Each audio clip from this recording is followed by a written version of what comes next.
Whoops. I didn't know it said Woo Woo Wednesday. Yeah, that's one I made you for Wednesday. Sorry. I just thought the flames would be appropriate for today because, everything's going up in flames. So, Yeah. Tomorrow will be quite an interesting day. So happy voting day, everyone. I don't know what we were expecting. The definition of insanity is to repeat something, to do something again in the same way and expect a different outcome. Nothing has changed.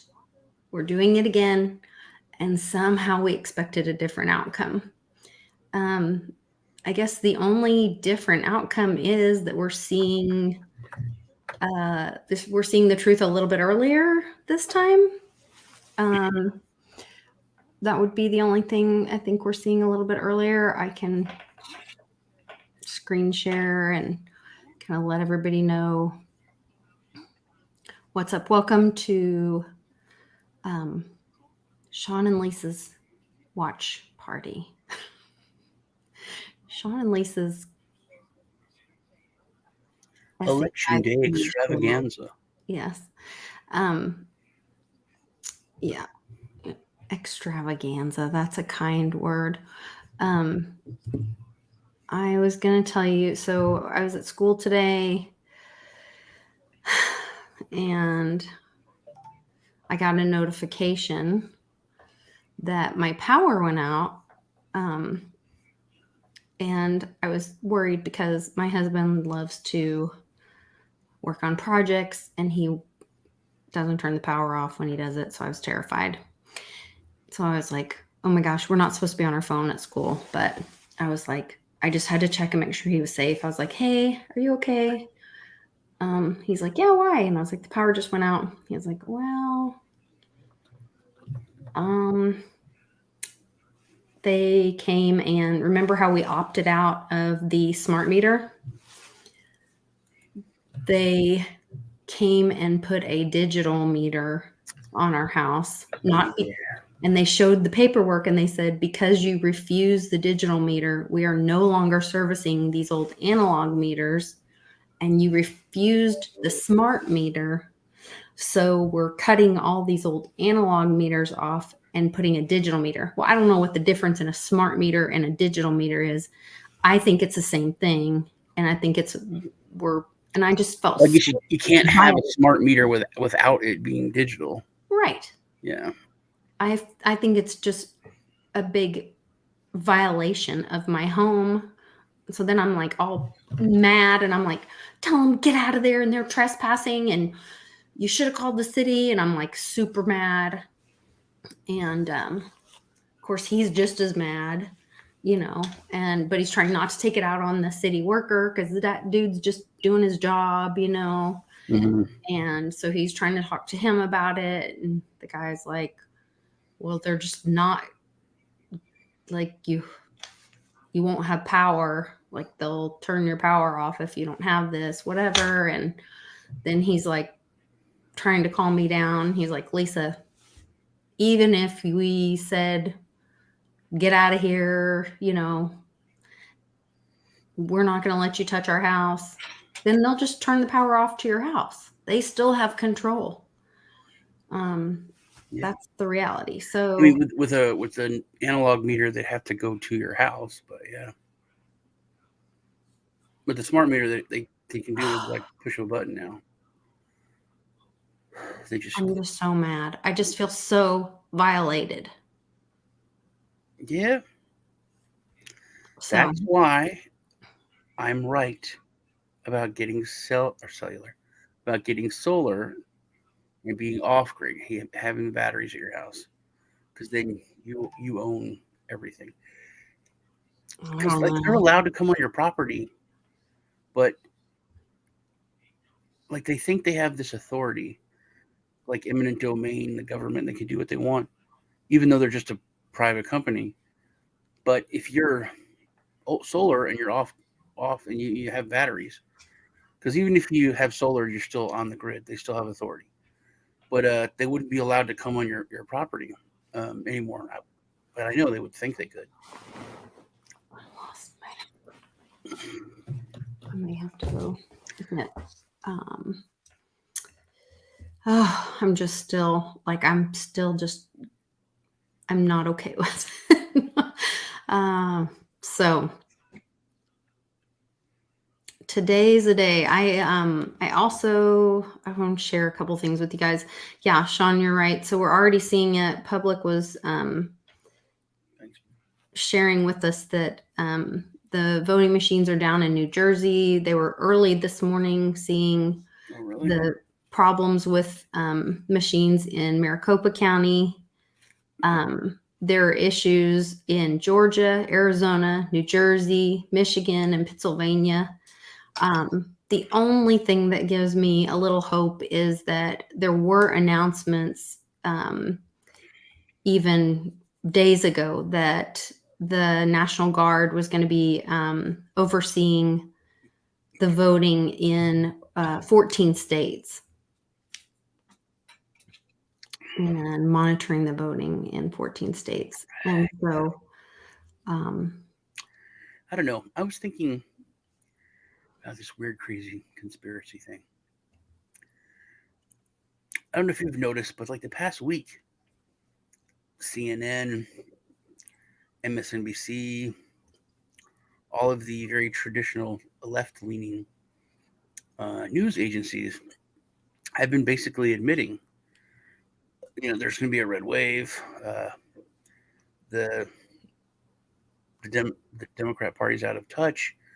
They keep talking about how everybody really cares about the economy, inflation, gas prices, food prices, and they're like not listening. They keep like trying to ram abortion or, whatever down your throat. And they're basically saying they're not listening to voters. This is going to hurt. Which everyone is kind of lulled, and you think, okay, so everybody knows there's not going to be any shocks. But every election, it's been the opposite of what they say. There's no way Trump's going to get elected. Trump can't get elected. It's a joke. No, there's no way that's going to happen. And then, we were so wrong. Oh, these polls were wrong. Oh, we called it wrong. So if you look at it that way, I think it could be where tonight and tomorrow they're like, well, we didn't see that coming. We're just, gosh, egg on our face again. It would be kind of going along with what they've done the past 2 elections. So what do you think the outcome's going to be? I think that they've been talking about how it's going to be a red wave, and then it's not going to be a red wave. I think it could be. But look why. Manipulated that way or changed or whatever. But every election, the past 2 elections, has been the opposite. And every news agency is like, wow, we didn't see that coming. We were saying this is going to happen. We didn't expect that. And now, the past week, they've all been saying. So they're trying to save face? No. At this point, they know it's going to be done the past 2 elections. They've said this is going to happen, this is going to happen, and then whoa, that happened. We weren't part of that. We didn't know that was going to happen. We were saying the opposite. They said Trump wasn't going to win. There's no way. And then boom, they were like, well, we didn't see that. We didn't know that was going to happen. How did that happen? And then the election after was the same thing. And then the one after that, they were like, it's going to be really close. It's going to be really close. In fact, it looks like Trump may actually take this. Trump probably going to get reelected. And now mainstream media is saying there will be a red wave? Yes, they've been saying for the past week. I didn't realize. There will be. They've been talking about how the Democrat Party's out of touch, how they're not listening to voters. They're just saying this is what's important. They're telling voters what to think instead of listening to voters on what's important. They've all been admitting this on everything that I've seen, which is refreshing. But when you take a step back, that's what they've done the past 2-3 elections. They've literally just talked about the opposite and then act shocked when it happens.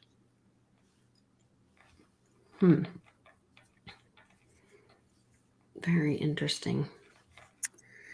Yeah, Forgotten Man has it right there, but nothing happens. Nobody gets arrested.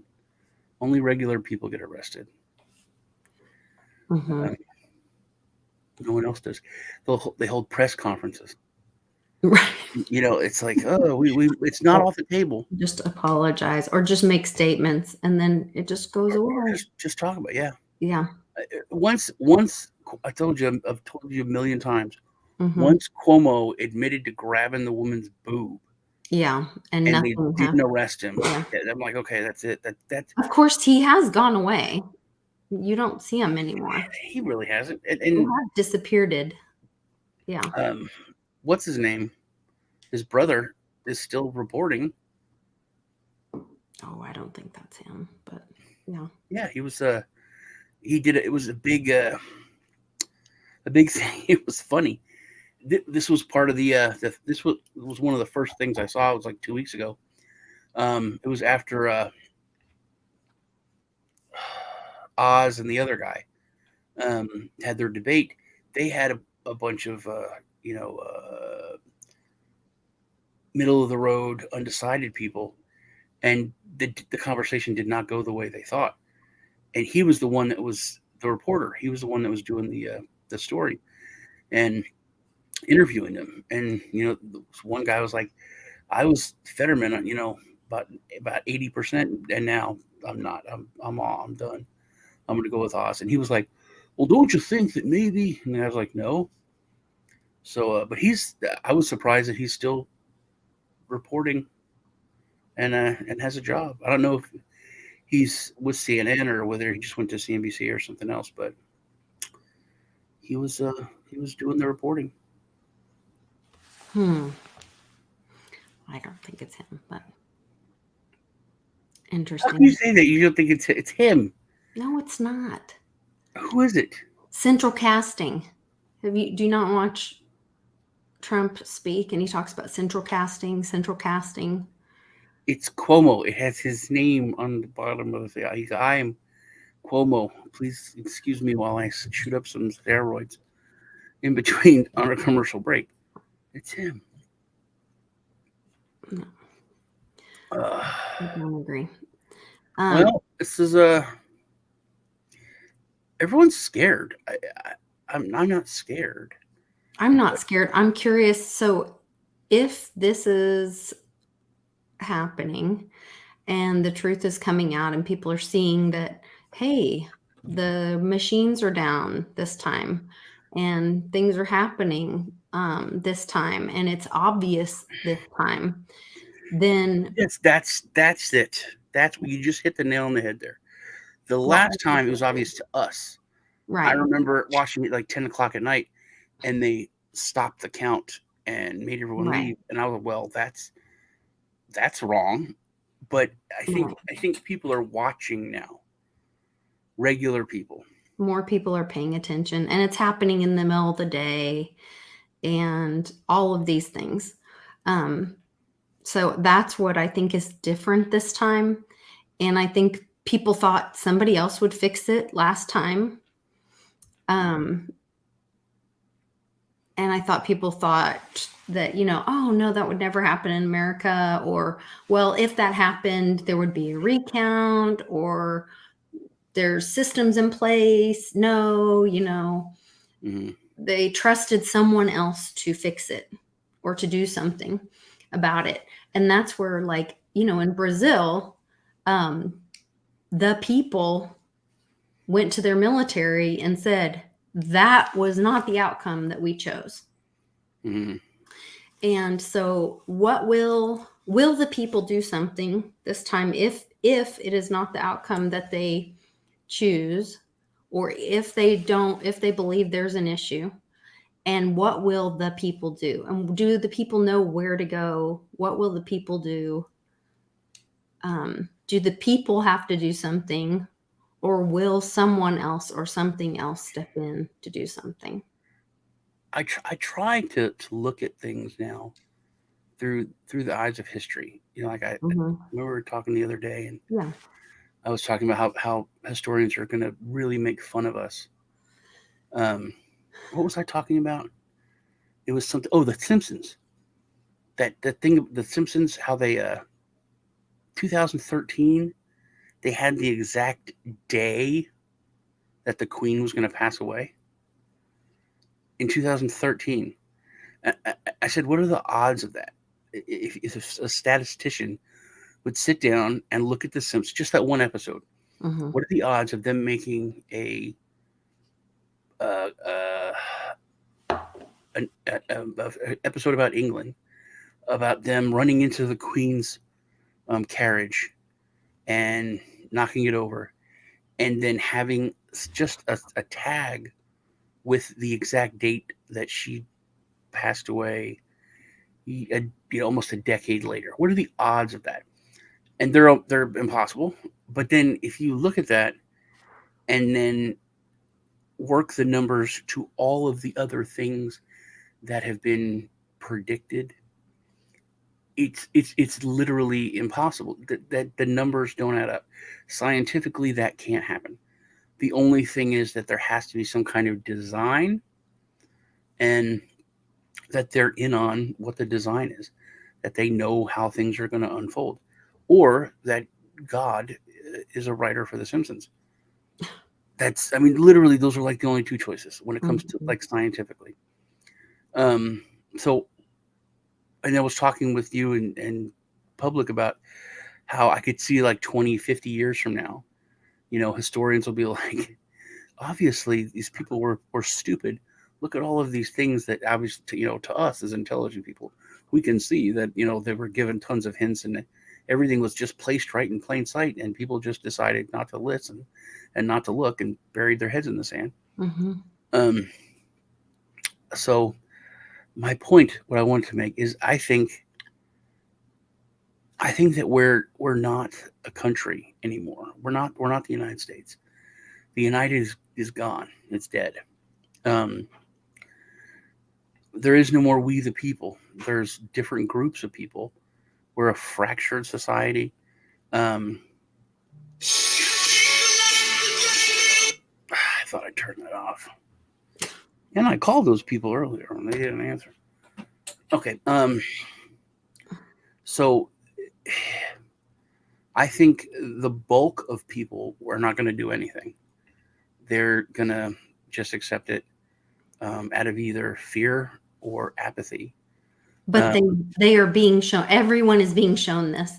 And that's another thing, speaking of God and it's biblical and all those things, like the truth is being shown to everyone in multiple ways and multiple issues. And for you not to take personal responsibility and is pretty significant. For you to choose to be a slave, for you to not take responsibility and action for your family and yourself is a choice. I forget who I was talking to or listening to. It was, I don't know if you remember, but they were talking about that story about the it's starting to flood, and this guy's like, No, God's talking. gonna take care of me, and then like the army came, the National Guard came, and he's like, nope, I'm fine. Yeah. And then a boat came, and then a helicopter came, and then he died, drowned, and then he went to heaven. And he was like, why didn't you save me? And God's like, I sent you the National Guard. I sent you the army. I sent you, workers. I sent the boat.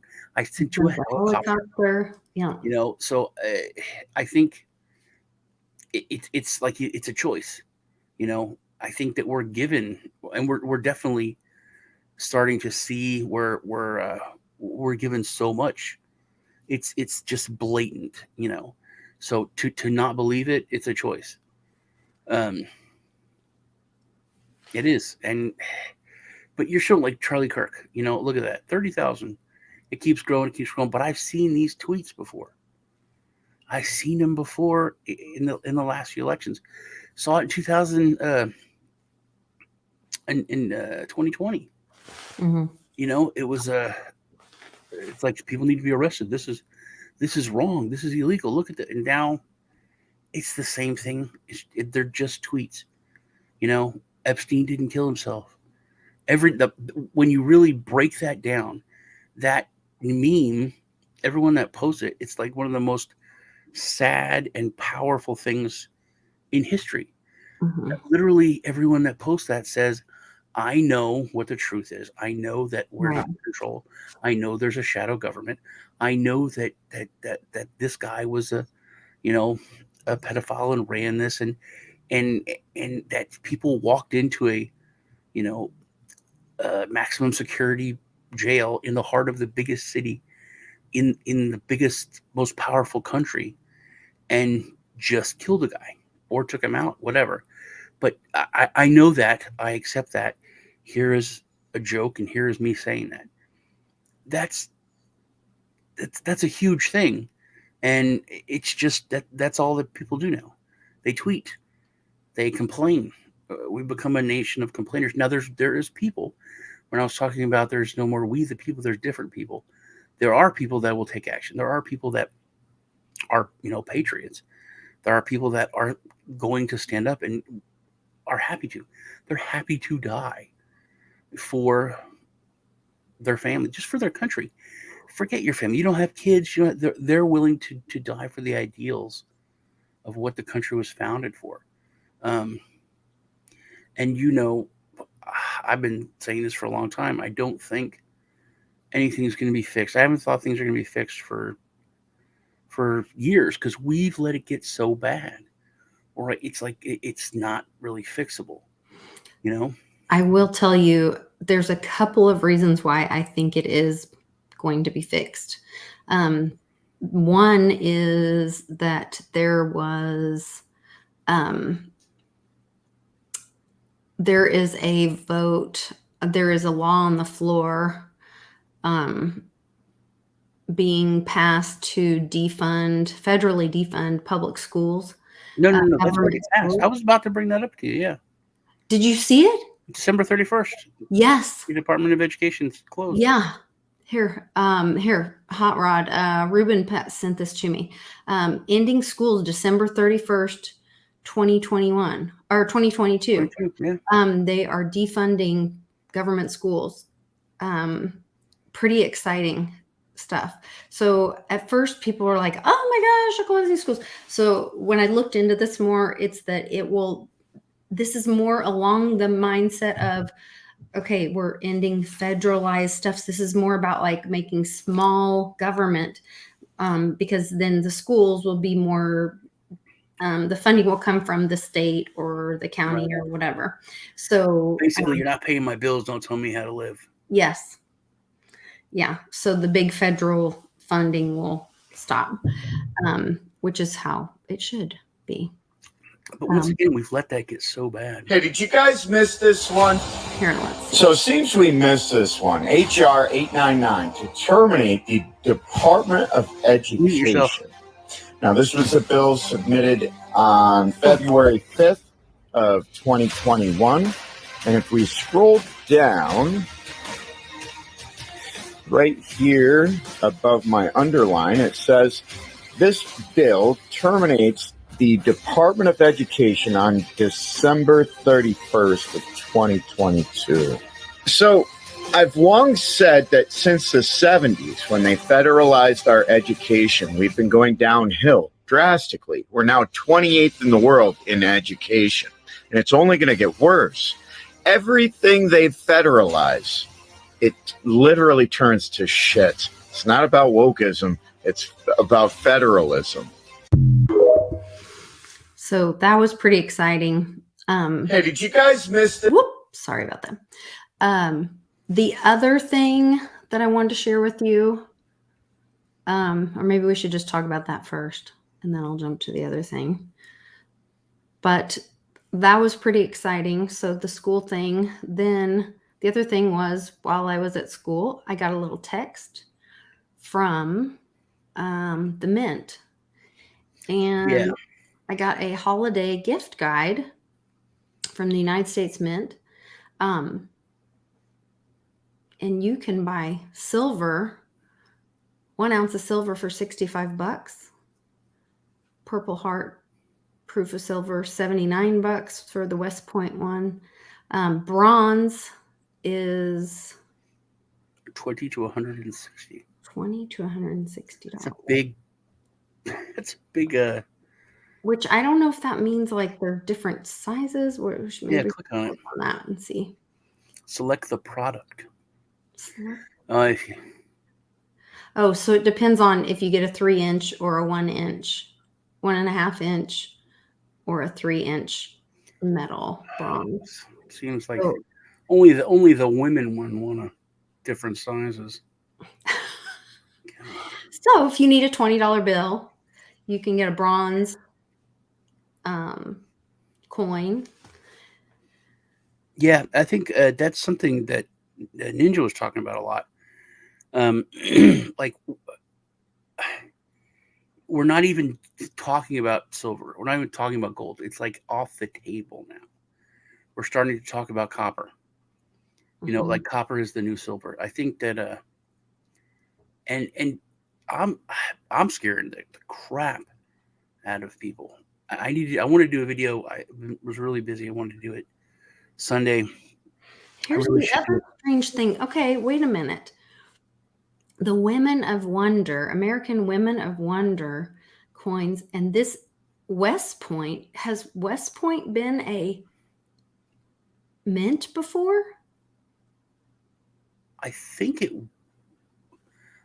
is. Yeah. I believe so. I believe West Point was a mint. San Francisco, Philadelphia, that all sounds familiar. San Francisco, Philadelphia, and West Point was or is a mint. Wait a minute. Anybody in the chat know? Is West Point? Yes, Point has been a mint for a while. Phil C knows. Yeah.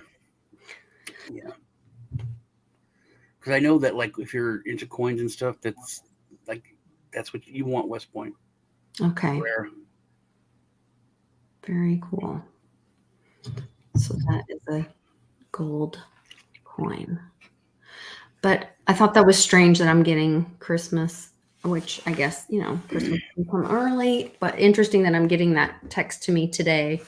And yesterday I got a promoted tweet that said that silver was back in, basically, in my weird way I read promoted tweets, that silver was back in stock at the mints.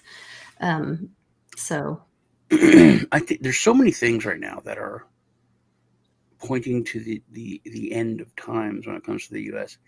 I don't know if you remember, but I've been saying that Saudi is going to screw us. We screwed them first a long time. I said they're going to stab us in the back. They're going to join BRICS. We did it first for like a year, and they're doing it. They came out and said that they're no longer our energy partner. That the relationship with the United States is only for security. Which, if they're not our energy partner, then we don't really need to give them security. Yeah. But they said openly that their chief partner when it comes to energy is China. And they're making a commitment to China, not just for the next 5 years, but for the next 50 years. China and Russia. So you got that going. So the petrodollar is dead. So there really wasn't anything holding the U.S. dollar up, but that kind of was. And that's off the table now. So there's no way we're not going to go into hyperinflation. It's just, that's it. And oh yes, with them joining BRICS, we're looking at it's literally not even Mexico. It's just the U.S., Canada, and most of the EU against everyone else. Everyone else is going to be switching to the different system. So our money's screwed. Why would this preamble to the Declaration of Independence proof coin? One coin is $1,500. It's platinum. Oh, it's platinum. I thought it was silver. I was freaking out. Oh no. But it's a preamble to the Declaration of Independence. Do you guys know what the preamble to the Declaration of Independence says? It's before the amble.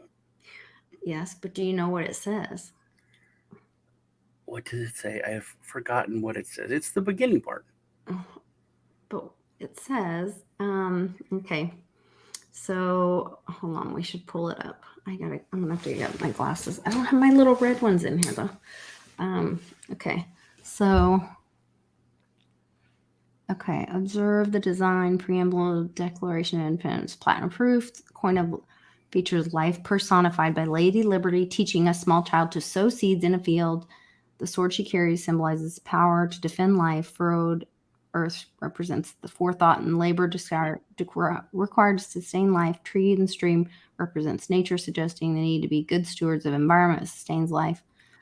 Okay, blah, blah, blah. Okay. The preamble of the Declaration of Independence. Hold on. You'll love this. Computer, quote the preamble to the Declaration of Independence. From freebooksummary.com, the preamble states the most memorable quotes of the Declaration. We hold these as truths to be self-evident, that all men are created equal. No. I thought that's what it was. That's not the preamble of the Declaration of Independence. It's the one about throwing off tyranny, isn't it? What am I thinking of?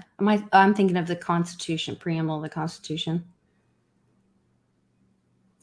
Computer, what's the quote the preamble of the Constitution of the United States? From brainscape.com, the quote "We the people" is the three words that start the preamble in the U.S. Constitution. We the people.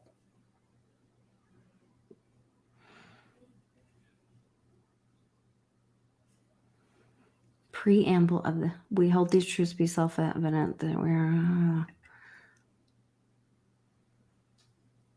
life, liberty, pursuit of happiness, to secure these rights. Governments are instituted among men, deriving their powers from the consent of the governed. That's a whole show, man. That one sentence. Okay, hold on. That whenever any form of government becomes destructive to these ends, it is the right of the people to alter or abolish it and to institute new government, laying its foundation on such principles and organizing its powers in such form as to them shall seem most likely to affect their safety and happiness. Prudent. Didn't that say the right and duty of the people? The right of the people to alter or abolish. I thought it said and duty. Like you were supposed to do. Well, so this is just like a printed document. So let me go back and see if we can find another copy. Archives.gov. We could go there. Declaration. I used to have a bunch of copies of the Declaration of Independence.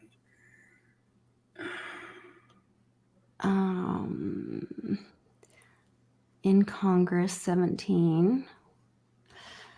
The unanimous declaration of the 13 states, when in course of human events it becomes necessary for one people to dissolve the political bands which have connected them with another, and to assume among the powers of the earth and the separate and equal station to which the laws of the nature and God entitled them, a decent respect to the opinions of mankind requires that they should declare the causes which impel them to separation.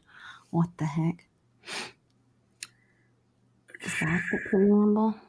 Distributed injuries. Okay, then it gets into, we hold these truths to be self-evident, that all men are created equal, that they are endowed by their Creator with certain inalienable rights, that among these are life, liberty, pursuit of happiness, that to secure these rights, that governments are instituted among men, deriving their powers from the consent of the governed, that whenever... Down further, object evidence designed to reduce them under absolute despotism, it is their right, it is their duty to throw off such government and to provide new guards for their future security. Where do you see that? Put your mouse down. Down, down, down. Where are you at? There. Mhm. Around there, right there. Just start reading there.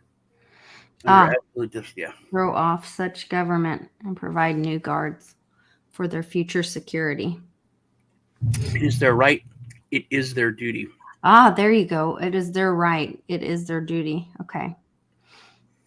But when a long train of abuses, usurpations, pursuing invariably same object, Dude. Fences and designs. That's, they try to make that, they tried to make those words now illegal.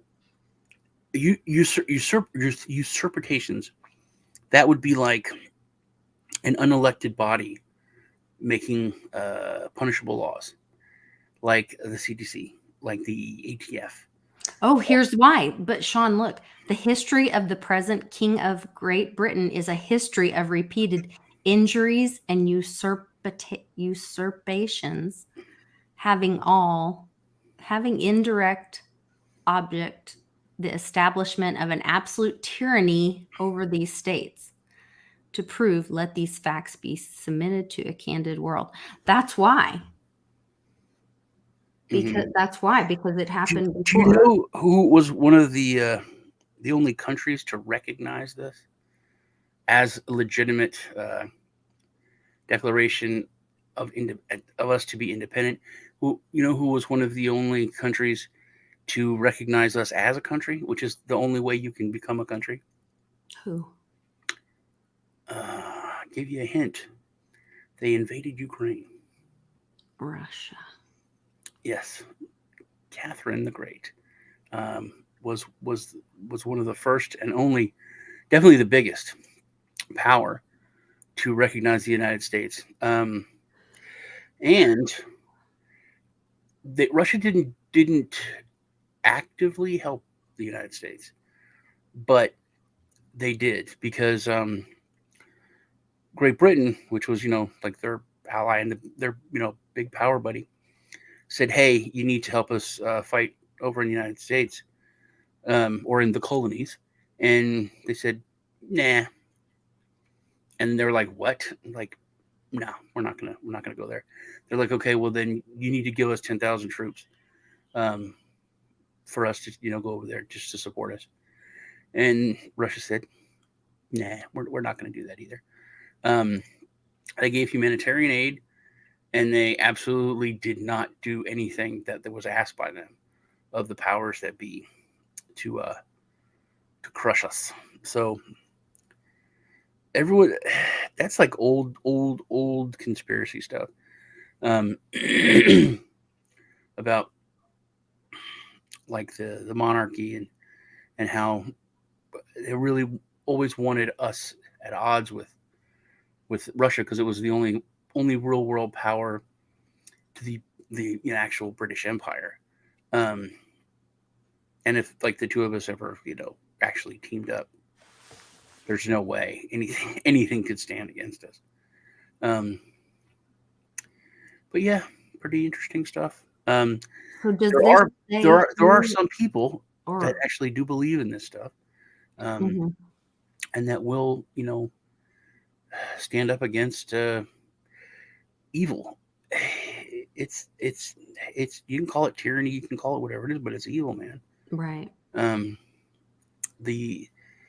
At best, it's just assholes who want control and power. At worst, it's really straight up evil. But we saw all the old mummies come out of mothballs. Clinton, Obama, all of them came out talking about how this is so important, and how the country is so messed up, because there's armed people that are watching ballot boxes. Like, yeah, I mean, what else can you say that we don't trust you? Except that there's just regular people who grab their gun and go watch the ballot box. And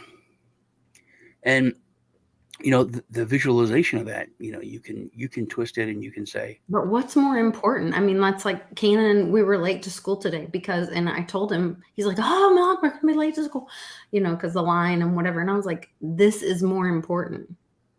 yeah, It is important that we are, we're reading through and, we're reading every question. And I was like, oh, wait, these two justices, I was like, oh, I couldn't remember on this one. And so I was like looking up on my phone to make sure that I was, choosing the right one.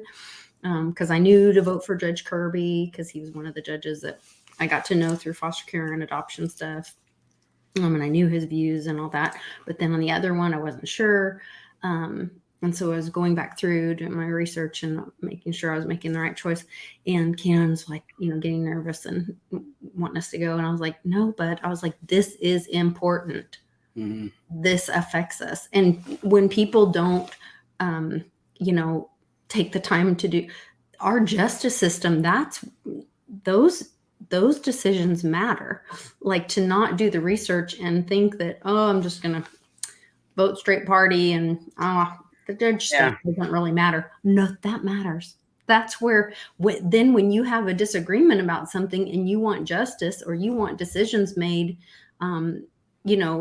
to settle the law of the land, in your area, you need to know who's making those decisions, where that works. I think that we got to tear it all down. I'm with you. I think one of the best things we could do is to take away, first off, no more political parties. Like, you can't have it. Mm-hmm. Even if you have 10, eventually it's going to get down to 2,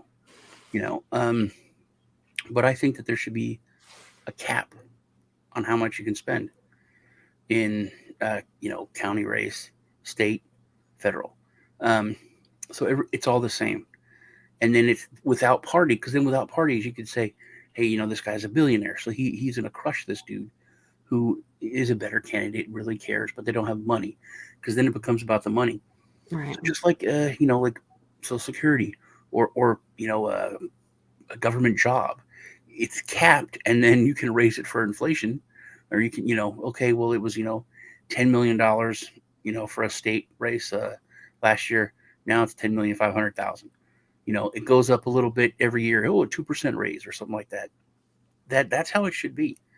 That's the only thing, and that's what government is supposed to be. Or the way the Romans did it, where it was a very short term and it was a burden of responsibility, and you had accountability because it was a short period of time, and you were only going to be, you were only in charge of the Senate for 1 year. And so you made good choices because you were not going to be that guy next year. And so you were going to be held accountable by That's what John always said. If you want the job, then you're already corrupt.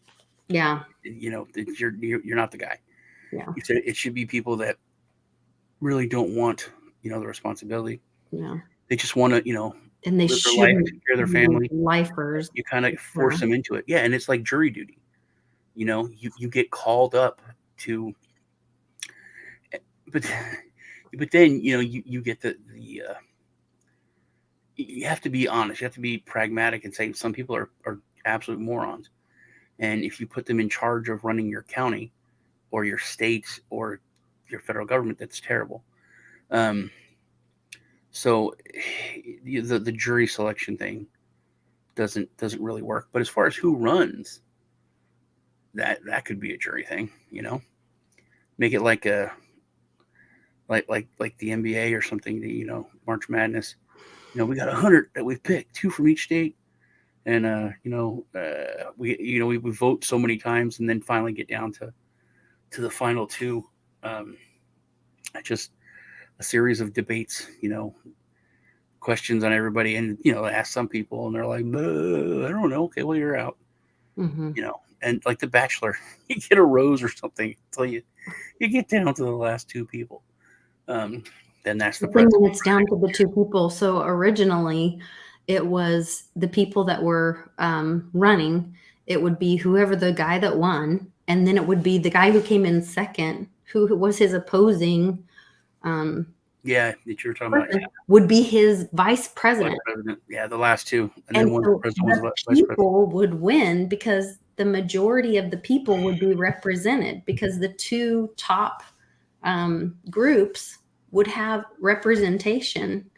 And that would actually give the best, that's when you have like the best conversations and the best, I think about like when if you can do it in a civil way, and when there's that causes transparency. If you have two people with power having conversation, then that causes transparency. If you've got, all these people on one side with all the power, and nobody else looking, then that's dangerous for the people. I've been so sick of the Democratic thing, though. I know.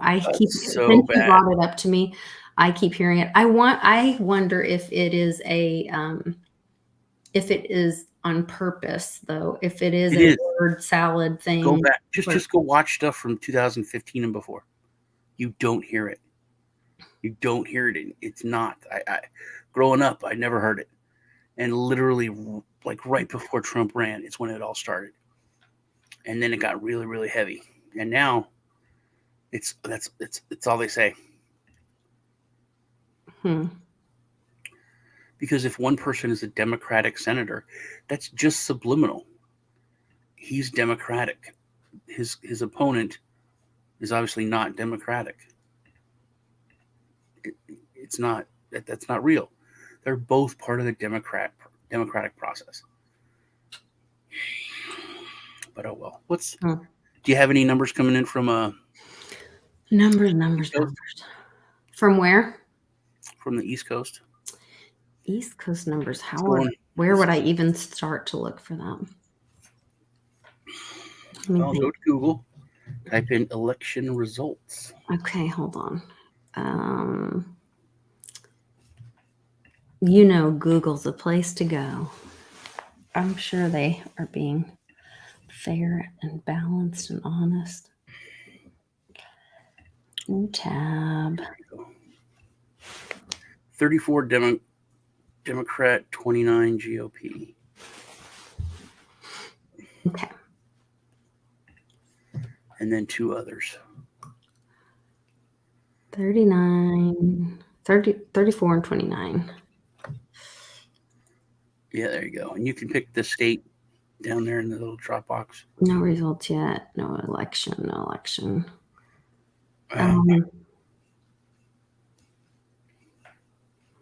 So what states are voting? Show more. Notable races. Arizona expected around 9 p.m. Well, dang, 6 p.m. Georgia, except there was trouble in Georgia. No results yet.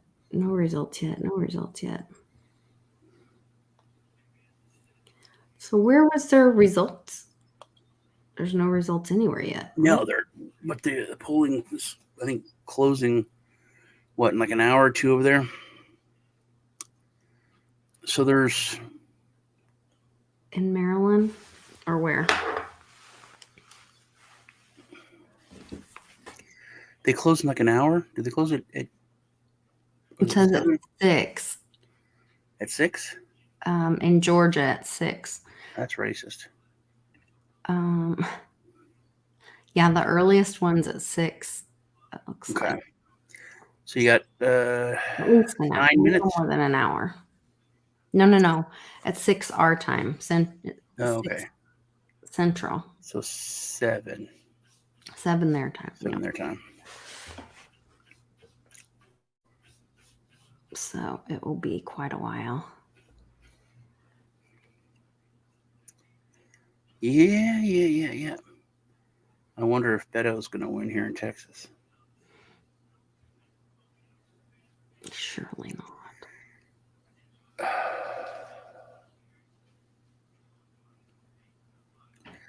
I'm so tired of stupidity and feelings. He was on Tucker Carlson, and Tucker asked him like a real question, Mm-hmm. and he was like, "America feelings, and what we stand for, and this." And he's like, "Yeah, but how about this fact?" And he's like, "Yeah, because America feelings, what we stand for, our belief system." And it's like, he was like, "Why do you think it's fair for Americans to have to pay for illegal immigrants' legal fees to fight the American legal system because they broke the law coming into the country? Why do you think that's makes sense?" And then he's like, "Because it goes to the heart of what we are as people." And I was like, "You didn't have a question. Like, how is that fair to someone who has their money taken in taxes Mm-hmm. to be given to someone who came into the country illegally to fight our own legal system? So why should they be made to pay for that?" He was like, he actually, it was funny because he's like, "You're not understanding. You're just not getting it. Look, man, it was. I'm so tired of just the BS talk. Like Ricky Gervais said, just because you're offended doesn't mean you're right. Right. I'm so ready for people to That's that whole political correctness. They started it with, I mean, it eked into our society with, oh, well, it's not polite yeah, to talk about politics and religion at family gatherings. Well, that's exactly where you were supposed to talk about those things, was at the dinner table yeah. and with family, and that's exactly where those conversations were supposed to happen. And then it was like, oh no, don't talk about that with family. We went so far We to went the so opposite. Mhm. We've completed things. I remember racists. Like, And the safe if spaces you were a racist, it's like are. that's your business, and you're wrong to ask someone about it. Like, if you're in the KKK and you're working at McDonald's, you can't ask someone that. That's like asking them what their religion is. It's like none of your business, man.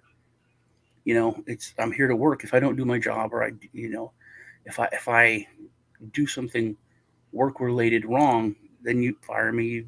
You kick me out. You take away my earning. Um, but you weren't allowed to mess with anyone, or you didn't have any kind of authority. The authority was their privacy. And now, you can go back and say, "Oh, you tweeted this, 4 years ago. You're fired." It was a very, it's the opposite of how things used to be. Your life, your pursuit of happiness, even if it was wrong, if other people say your pursuit of happiness is wrong, but it's your pursuit. It's whatever you want, what you like. I can disagree with it, but I can't infringe on you. And the sad thing is that the crazy people use that to their advantage. It's like, "Hey, you know, don't ask me that. Don't bother me." And then they flip it and throw tantrums. Yeah. And the entitlement. And you know who started everything? Crazy. Roseanne Barr. Mm. She completely did. I'm a Oh, domestic goddess. I'm not a housewife. That was the beginning of it all. And then, oh, they're not trash men. They're sanitation engineer. Everyone's an engineer. You were mhm. whatever, and you threw engineer on it. And then that's what started the whole political correctness and pronouns and all that. It was all from comedy. It all went from joking to where we are now.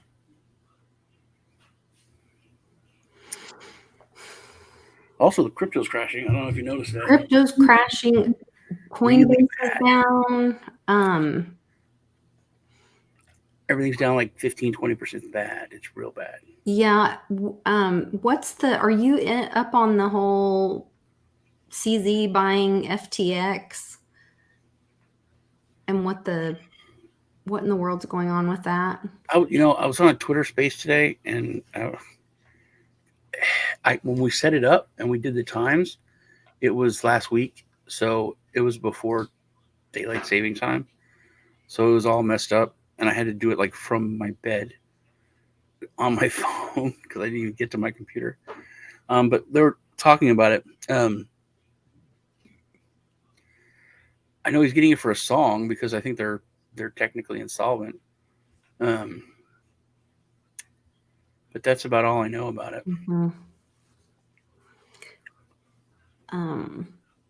Yeah, I got a text from Representative Bice or her campaign asking me if I was voting for her, and I responded with this tweet, and I said yes. And in fact, I reached out to her and told her I was voting for her and Senator Langford today, and I had sent her a tweet asking her to please represent my vote and protect the Constitution because I had been harmed, my family had been harmed by the SEC's overreach, and that I would be sharing my story with her and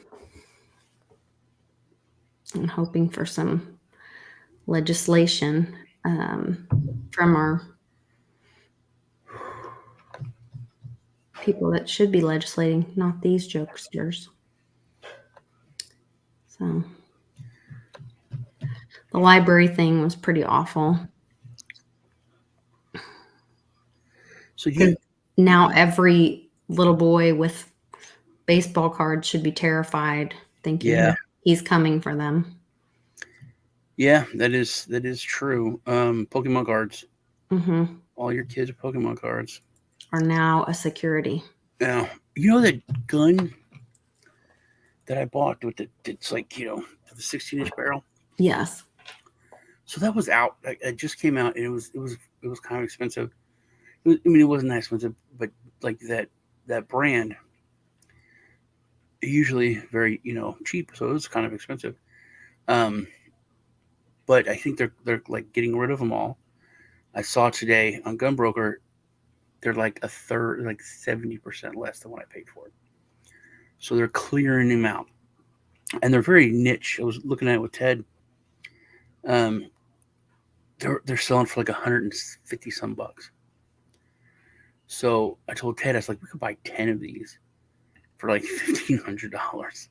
Wow. And they're going to be like worth probably $1,000 in like 5 years, or at least $500, $600 in like 5 years. Because they're fun, and they're, they didn't make them long, and people probably don't even know about them. And the people are going to see them, and they're like, oh, I want to get one of those. And then, there's so many guns that are like that. They come out, even guns that are like crap. I own like one of the worst guns ever made, but still they're like expensive now because they're cool and weird. Like a collector's thing. But I would buy that as an investment. I would buy them. I'd buy 10 of them. I'd throw them, in the closet, and then, try and triple, quadruple my money in a couple of years and sell them. So that technically would be a security, Right. Well, I've got to tell you, like with this situation right now, with them, violating my home against my permission and will, and what's this push, with what's going on with, gosh, I just had to, the anger just goes all over me. I had to take a breath. Sorry. The bail-in will happen. You guys, you signed things when you put money in the bank, and the derivative holders will be paid first. The shareholders will be paid first, and your money will be used to bail the banks out. So get whatever you have in the banks, get it out of there. Well, see, but bail-ins only affect people with over $100,000. So technically, that's not insured under FDIC anyway. It's still theft, though. So I don't think there's a lot of like only really old people like really old people still like have their retirement money at the bank.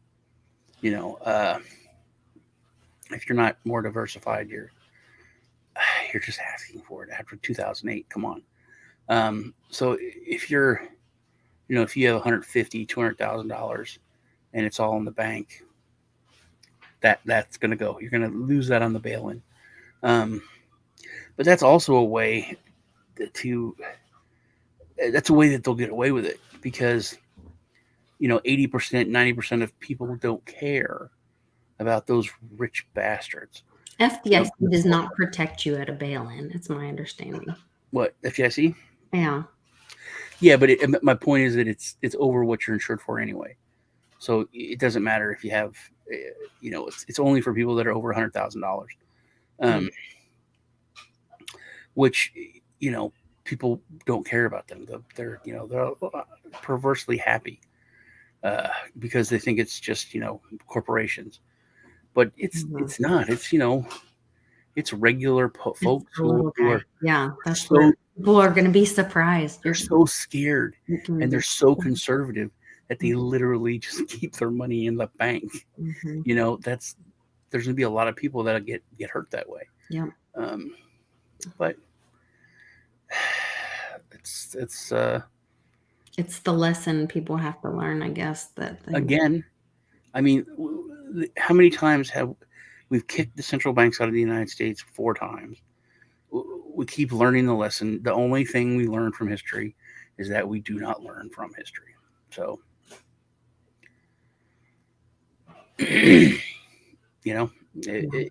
it happens, then everything will be screwed up. People will be hurt, and we'll have probably 10 years of no central banking. But this is the first time that we have something to replace it with. We have crypto that could make all the difference in the world.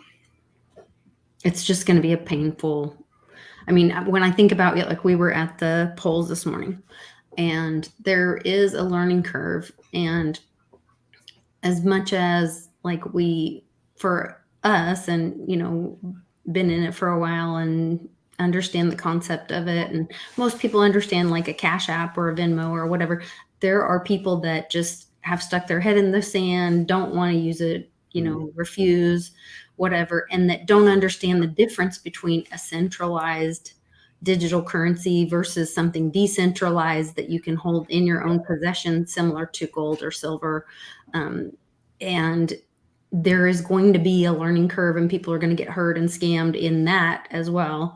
And we were at the voting poll, and they changed some of the boundaries or something, and people were walking in and they were like, well, where am I supposed to go vote? Because I've always voted here, and a lot of them were older, and they would hand them a phone or a digital pad, and they were like, well, just put your name in here and it'll pop up where you're supposed to. And these little old people are like, I'm not sticking my name in your device, because they're cautious, because they probably have been scammed by something, or clicked on a link and people are scared of what they don't understand. That's just right. Like old. Yes. And I think that is probably a good thing, to be hesitant, about don't just trust somebody, dude, because he's at the voting poll telling you to put your name in on some device. You may be signing off on something or giving permissions for something. So, but at the same time, it's going to be a bumpy road, is I guess my point. And so I don't know. I don't know how this thing's going to play out, but maybe that's the point, is that we don't know all the details of all this. So I don't know. It's exciting at the same time. Like, oh my gosh, it's finally happening. The dollar's dead. When you said, oh, Saudi Arabia is knifing us in the back, like, we did it to them first. We went off the gold standard. We lied. We promised that we'd be on the gold standard. We promised the petrodollar. Then it went to fiat, where it's literally just not trust us, And so we made the agreement with them after we went off the gold standard. That's what saved us, was them. They saved us. But we're at where we're at right now. Inflation's going crazy. Our money's not backed by anything. Right. And then we said, hey, if you will agree with us to only sell oil for dollars anywhere in the world, any oil, everyone has to use dollars to buy whoever you sell to, whoever you buy from, whatever, everything has to go through the US dollar. We will guarantee your protection, and we will protect the kingdom and all OPEC countries, for forever. Okay. And so they agreed to it. And that's what backed our money. That's why it's the petrodollar. Because we took it off the gold standard, it was plummeting. And then now we basically use their oil to back it, and we use our guns to back them. And now they're screwing us over. Now, when we put the sanctions on Russia, and we tried to use the weaponized dollar, and we crushed them. The ruble died. We killed their economy for like a week. They would have been devastated and done. And they said, okay, now we'll sell oil cheaper than everyone else at a discount, but you got to buy rubles. And you know what? All of a sudden, our buddies weren't our buddies anymore. It was they were like, well, we're friends and all, but this is cheaper. So, and we need to heat our homes for our citizens. So they started buying rubles, and now that's saved the Russian economy. That's why they're not, dead now. And it was the worst time. And then with the BRICS coming out with their CBDC, so now the Saudi, that was like the nail in the coffin, man. They stabbed us in the back. They're going to join BRICS nations. They're completely siding with China. We have no choice now but to become a country of producers again. We have to start producing oil. We have to start producing stuff, everything. Yeah. Because we can't depend on anyone else. We need to learn that lesson. We became a country of consumers, and just decadent, and we can't do that. Right. That's not what built the country. That's not what made us great. We have to get back to that. Well, and I think that's what is happening behind the scenes. People aren't seeing it, but there are those agreements that are happening that we were reporting on it, but people aren't seeing it. Speaking of building things, and that's what is pretty exciting. Here's something positive. I do want to unbox my birthday gift from Queen Vigilante. Hannah and Carlos sent me a beautiful watch. I already opened it, so I'm reopening. Can you guys see that? Yeah, I really want one of those. Isn't that pretty? It is.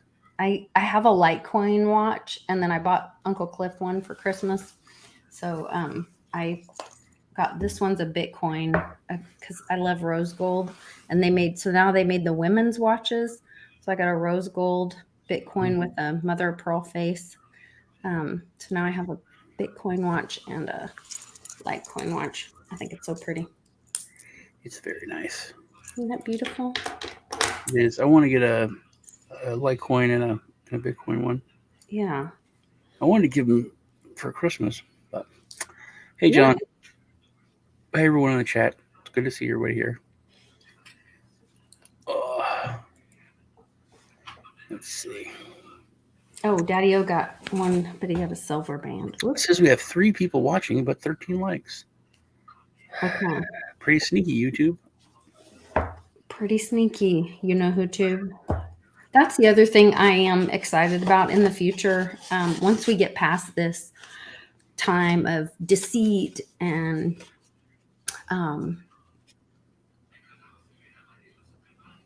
evil. Gotta start calling it what it is, man. Yeah. No, I'm with you. Yeah. And get through the awakening, have more truth being told, and it's going to be things like this. People that are like, okay, well, let's go build and let's tell the truth, and it'll show we'll see how many people are really in the community joining us and watching us. And like I can't wait.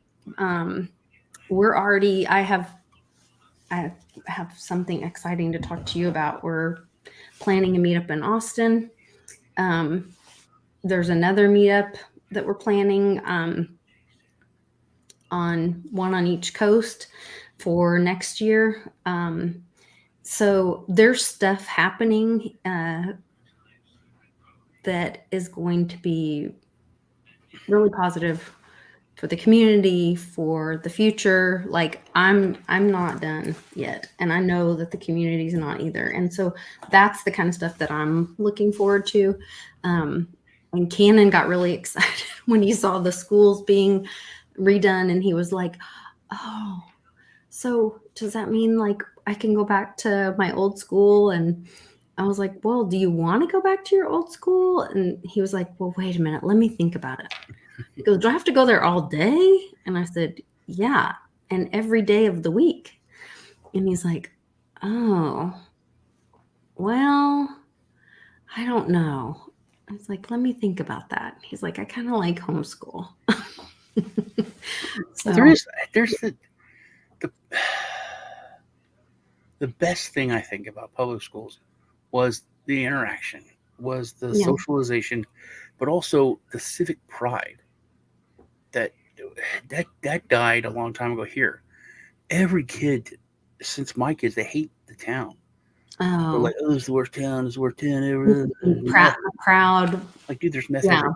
You know, there's whatever. it's like Yeah. this is terrible. It's like clean. That's a terrible fucking place. That's dirty. I Oh, want a tetanus shot driving through it. But our town, we're proud of it. You know, it was and like you're proud of your school. You're proud of your mascot. It was yeah, we had pep rallies growing up. Pep rallies every Friday. It At was our school growing up in Texas, and we had like little spirit ribbons, and we were the Creekwood Colts. And then when we got in high school, you were the Mustangs. So like we wore them upside down like a lucky horseshoe until the day of the game, and then you turned them the right They side were up. the Colts until the Mustangs. That's cute. Yeah. So we were like, but it was we were like had school spirit, and like it was all about Yeah. yeah, our little drill team were the ponies. Like it was a whole thing. Yeah. We were Yeah. all really proud of our school. We were like listed in, the CNN top schools every year and whatever that is. That I can't remember. It was the same here, and I think that's like the one thing I think about homeschool that's or even private school that's lost, because I went to private school and you still had like some interaction, socialization. You could have Our dances homeschool and whatnot. co-op, we have that. So we meet. It's a co-op, so it's not like it's not like homeschool back when you and I were kids, where it's like, oh, they never leave their house and they're kind of awkward or whatever. Yeah, that's These kids different. have like they not only meet once a week and you're there all day, but then there's also like there's additional things, like they have homeschool football league, they have homeschool they have like these theater groups, they have there's like a whole thing for kids, a bunch of homeschool kids that do like music together. There's That just sounds like parents more involved with the fucking education system. It is. Literally, yeah. And the kids, here's the other thing that was so cool to me that I've now gotten used to. And now when I meet another child that is not homeschool, they don't know, maybe it's I don't know how to interact with them, because I'm around homeschool kids who look people in the eye when they talk to them, and they're not intimidated by adults, and they're taught critical thinking, and asking questions is encouraged and all this. So homeschool kids, part of the thing is that we do a presentation each week, and they're taught and encouraged to ask questions, and they are taught and encouraged to look people in the eye, and they're around adults all the time. So it's not scary to them or weird to have a conversation with an adult or whatever. And so then I'll get around like other kids, and I'm like, hi, so blah, blah, blah. And I'll ask them questions, and they're like, what? And they get back on their game. They're like, why is she talking to me? Hi, Joanna.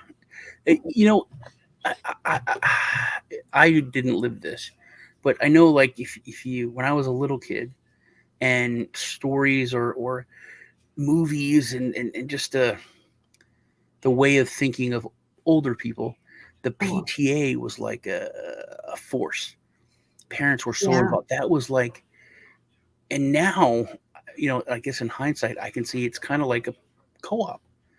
It was, it was like a monthly or weekly But it meeting. used to be wanted by the school. So when Zach and Carly were little, I was in PTA, and I was on the PTA. I was in charge of family fun night. Then another year I was something else. I can't remember. Anyway, and the school wanted us involved then. I did the teacher lunches once a month. They wanted us in the school. They wanted us volunteering. They wanted us in the classroom. They wanted us helping the teachers. Then 10 years later, Mia and Cannon came along. And I came back up like little Pollyanna to be involved again. And they literally like had me sign disclaimers and treated me like a criminal and told me I wasn't allowed in the classroom unless I had a counselor supervising me. I've seen some crazy stuff the past I couple was of like, what? I watched this thing on the Babylon Bee. I don't know if I sent it to you. Oh, I did send it. Did you watch it? If it was today, no. No. It was like a few days ago. It was about the gay choir singing about "We're coming for your kids. We're going to." Oh, yes. It was a year old. Yeah. And they were like saying, "Oh, this is this conservative, comedian doing this. What is it? I forgot the word. Sarcasm, using sarcasm, and then it's like, wait, this is a real thing. This is an actual song. This is the gay San Francisco choir, and they're singing this song about getting your kids. It's weird how like they've taken, just this like this crazy left ideology has taken over, and they're not hiding anymore. Like teachers unions and teachers alike are literally saying, "Hey, stupid parents, leave your children's education to the professionals. You're dumb. Yeah. You're not." I went to school. It's literally like doctors used to be. Doctors used to be assholes. They had a God complex. They have, because they went to school for 10 years, 8 years of school with residency and all that. So they're assholes. And they had a God complex. But literally teachers are that way now. And that's what I want. Down mandatory on parents for that. Mandatory preschool starting at 3, but only, and to get rid of any religious preschool care, they have to be have a master's degree or some crap, because they want these indoctrinated people, teaching. There's some results that have come in, and they're crazy. Indiana results are in already. They're crazy. Okay, hold on. Let me refresh and share screen. Here we go. You got a beginning. Look at that. 69%, 7,000 to 3,000. Okay, well. In Kentucky, what is it? Rand Paul, 3,000 to 1,000, almost 4,000. That is not unexpected, though. That's probably truthful. That's not 10 points. That's 75%. Yeah, but Rand Paul is a truth speaker. He's been but it only shows 1% reporting. Yeah, but those are crazy numbers. That's not even nowhere close at all. Oh, you go to the House and governor. There's different races there up top. Oh, I see. U.S. House. There's some. Also in Indiana. 1%. You're back on Senate. Go to House. Oh, okay. There you go. It only has like counties showing up, and it doesn't. I guess you can go down the bottom and click those. Go to governor. Let's look at those. Governor. That is going to be fun. Nothing's reporting yet. So Arizona, that's going to be one. Governor. And then Yeah, it was saying there won't be really anything reporting for another like 40 minutes or so. But that I thought that was insane. And Arizona says results aren't expected until 9 p.m. Central, which is like 3.5 hours from now or more. I'm gonna look at Kentucky. Kentucky. So there's 3 counties, and Lexington is not, and Louisville has not reported. Yeah, 7 Eastern, Daddy-O, right. House 6 my time. there. But that's only like one state. Georgia is just starting to roll in at that time. Yeah.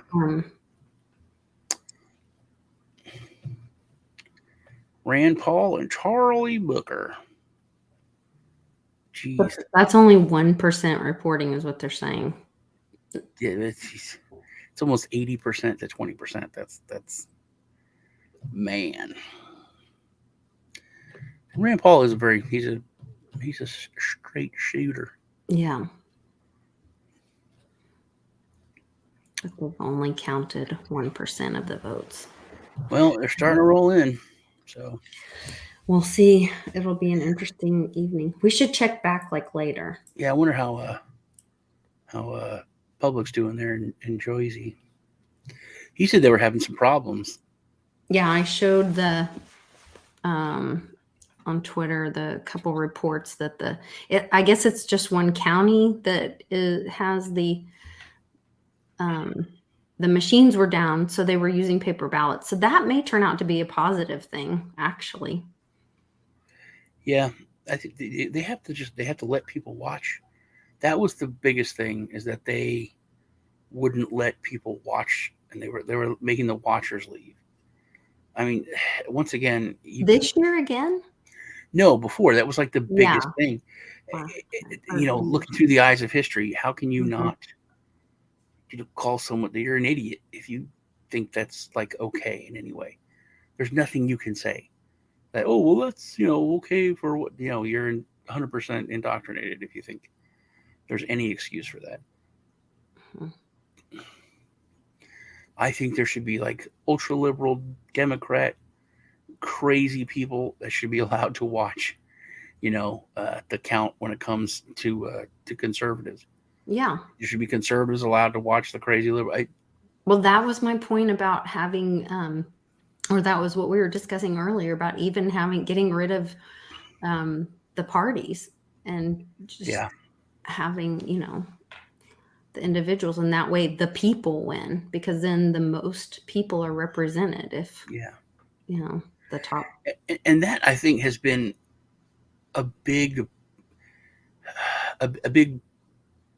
point this election season, that the attack campaigns have been attacks on the party.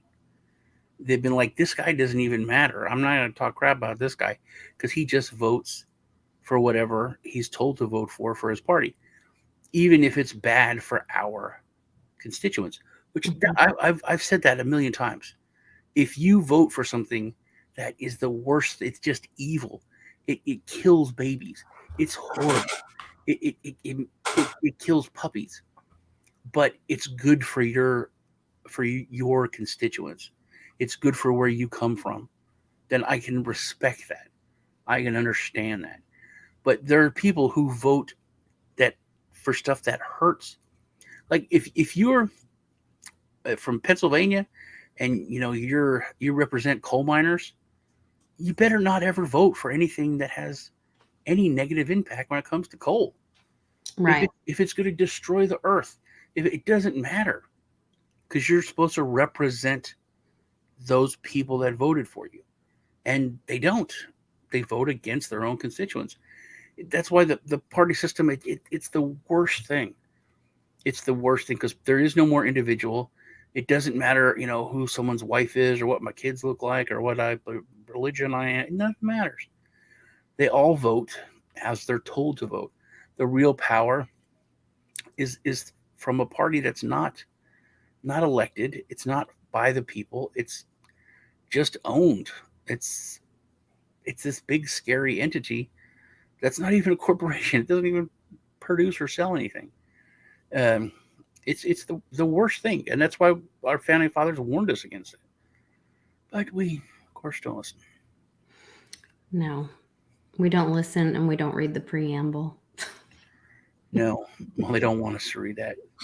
They don't want us reading that. I remember it was. I told you there was this senator. I think it was from Kentucky, but he said that he was talking about the Second Amendment, and Schumer was like, "What are you talking about? Are you talking about shooting soldiers?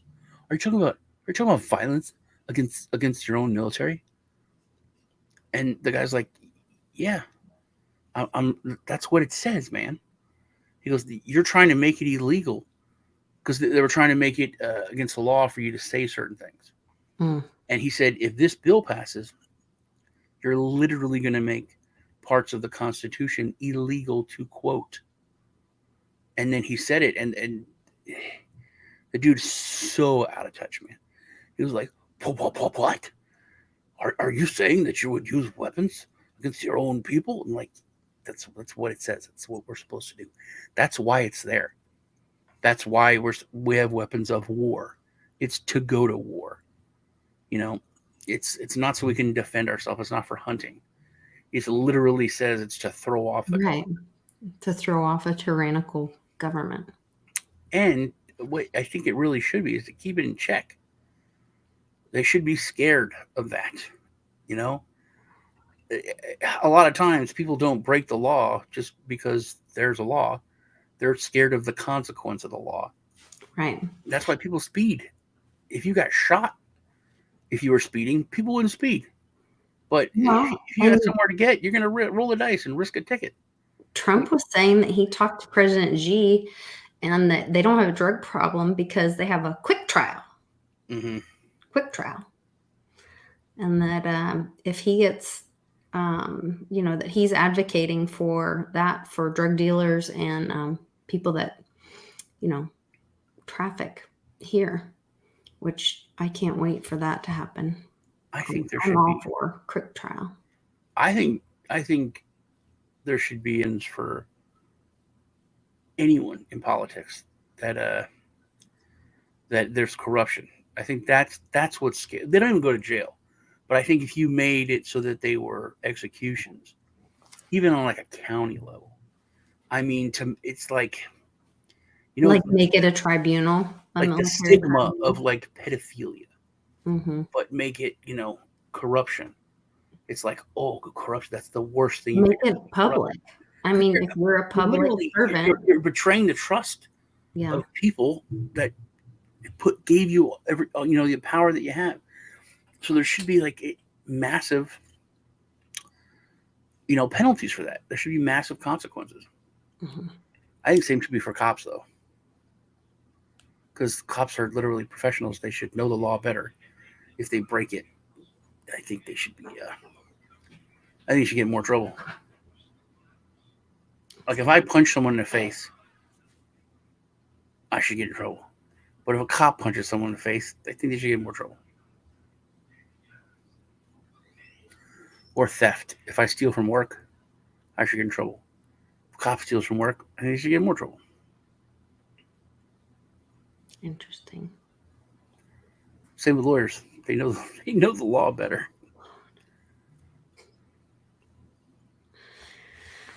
Yes, they do. Yeah, Daddy-o. Fix the money and the corruption will vanish.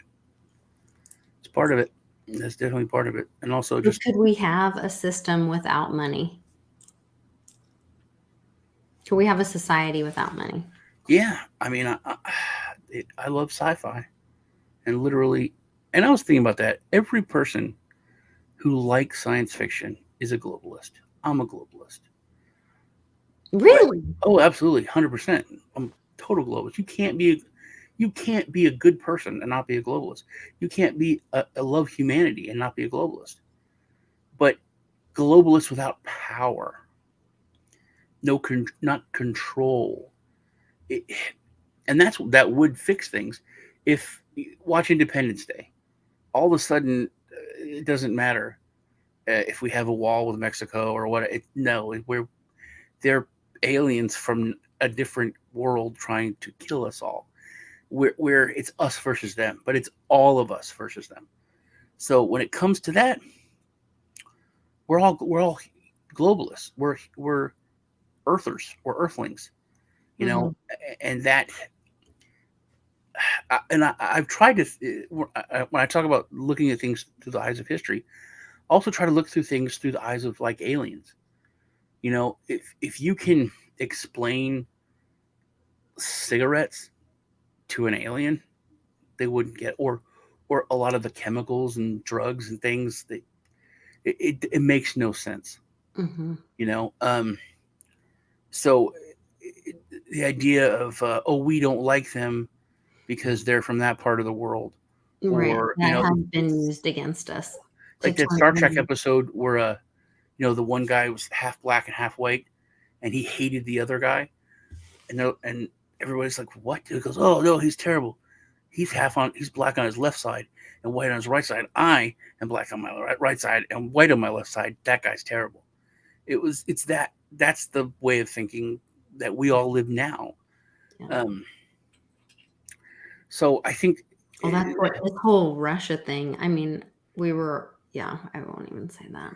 but that's all for power. When we Any kind realize of that strengthening one side Mhm. means less power for the other side, and there just needs to be one side, all of us, together, as a planet, as a globe. That's globalism. Mhm. That's real globalism. But I think that's it's like, why I love cryptocurrency, because like what do they say? The enemy of my enemy is my friend. mhm, In that every time we walk away from traditional legacy finance, who's been lying to us, that has been making us a slave, who's been stealing our energy for all these years, and we say, no, come over here, bring your energy over here, and we're more together when mhm. we put our energy together into cryptocurrency. Like, it doesn't take away from me for somebody else to buy Bitcoin or But then build people something say in that they want cryptocurrency. to, kill you because you have Litecoin in your name. Yes, that's That's true. that's globalism. That's globalism. That's the difference. It's like capitalism versus crony capitalism. Globalism versus crony global, whatever we have. Right. That's people wanting power and control over the globe versus people wanting to unify the globe. And you can have no money if you have a unified globe where everyone's working together for the betterment of themselves and the betterment of mankind. And then in turn, the betterment of the universe. Mm-hmm.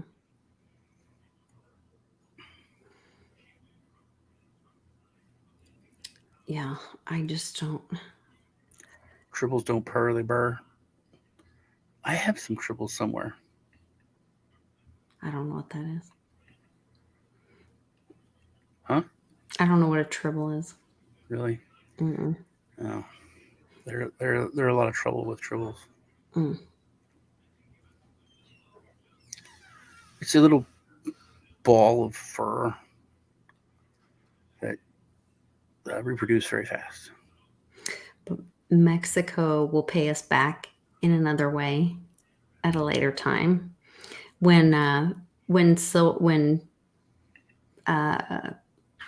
went negative and DJT filled up our reserves and did Mexico a big favor. Remember all that?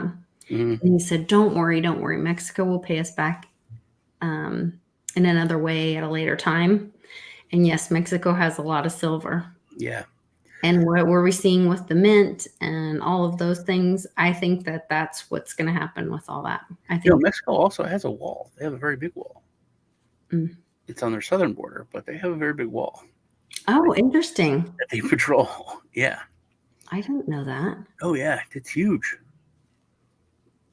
Yeah. Interesting. Just not one on it, because they don't have to worry about they don't have to worry about a bunch of Americans or Canadians breaking into their country. But they do They do protect the southern border quite vigorously. That's really interesting. I didn't know that. Are there any other? I was going to check on the. Nope, still same. Still those two. Now 2% reporting, but it's still it's same. I mean, it's the numbers are going up. I got something different. Tell I got me. Todd Young and Thomas Todd Young and Thomas McDaniel. And Paul is still, Jesus, it's so much. 5,000 for Rand Paul. That's a 30-point lead he has. Oops, hold on. Sorry, guys. Share screen. What's the U.S. House doing? Nothing. It's just still reporting just a couple of counties. Yeah. Just nothing's coming in yet. It's going to be interesting. Yeah. It's going to be, I don't know who to watch. Live election. That's New York Times. I don't watch those. I don't even know who to watch.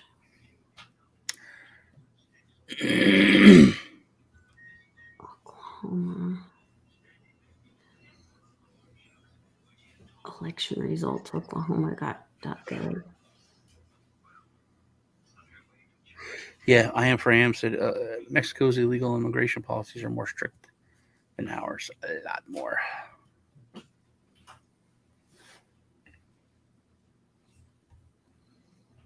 Kentucky went blue. Whoa. That just happened super fast. Yeah, that just happened. Like within seconds. Within seconds, yeah. Yep. What the heck? Well, yeah, Louisville just reported. It's still so early though. Like literally, Louisville reported. That was what. Remember, I said that Lexington and Louisville hadn't reported yet. Those bigger cities. The two big cities, yeah. Okay. So Louisville reported now because it's still saying like only 3% has reported. Yeah, but Lexington hasn't reported either. That's another big city. So are some of those bigger cities more liberal? All are. Kentucky? All cities are. All cities. Yeah, even not in Oklahoma, but yeah. No. Oh yeah, 100%. No. Absolutely. Bet you $1 million. That's Oklahoma City is not.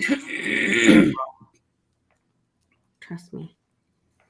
I live here. Yeah, I'm telling you, dude. All cities are. No, it's not. Tulsa, yes. Oklahoma City, no. I live here. Trust me. Oklahoma.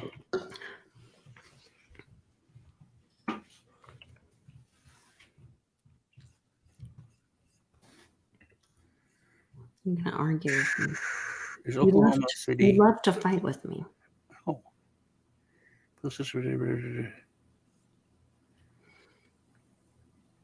Oklahoma, 77 counties were red in 2020. All 77 counties were red in 2020.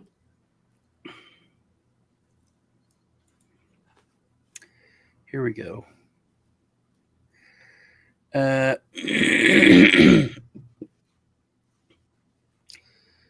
Almost 40% of registered voters are Democrats in Oklahoma.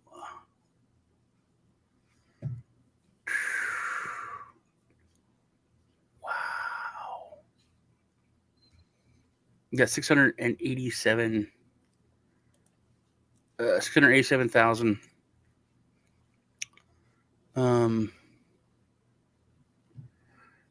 about 700,000 Democrats, 400,000 independent, and 1.1 million Republicans. So Republicans have 51%. Well, 50% of total voters. You have a lot of independents in Oklahoma. Mm-hmm. It's like almost 18%.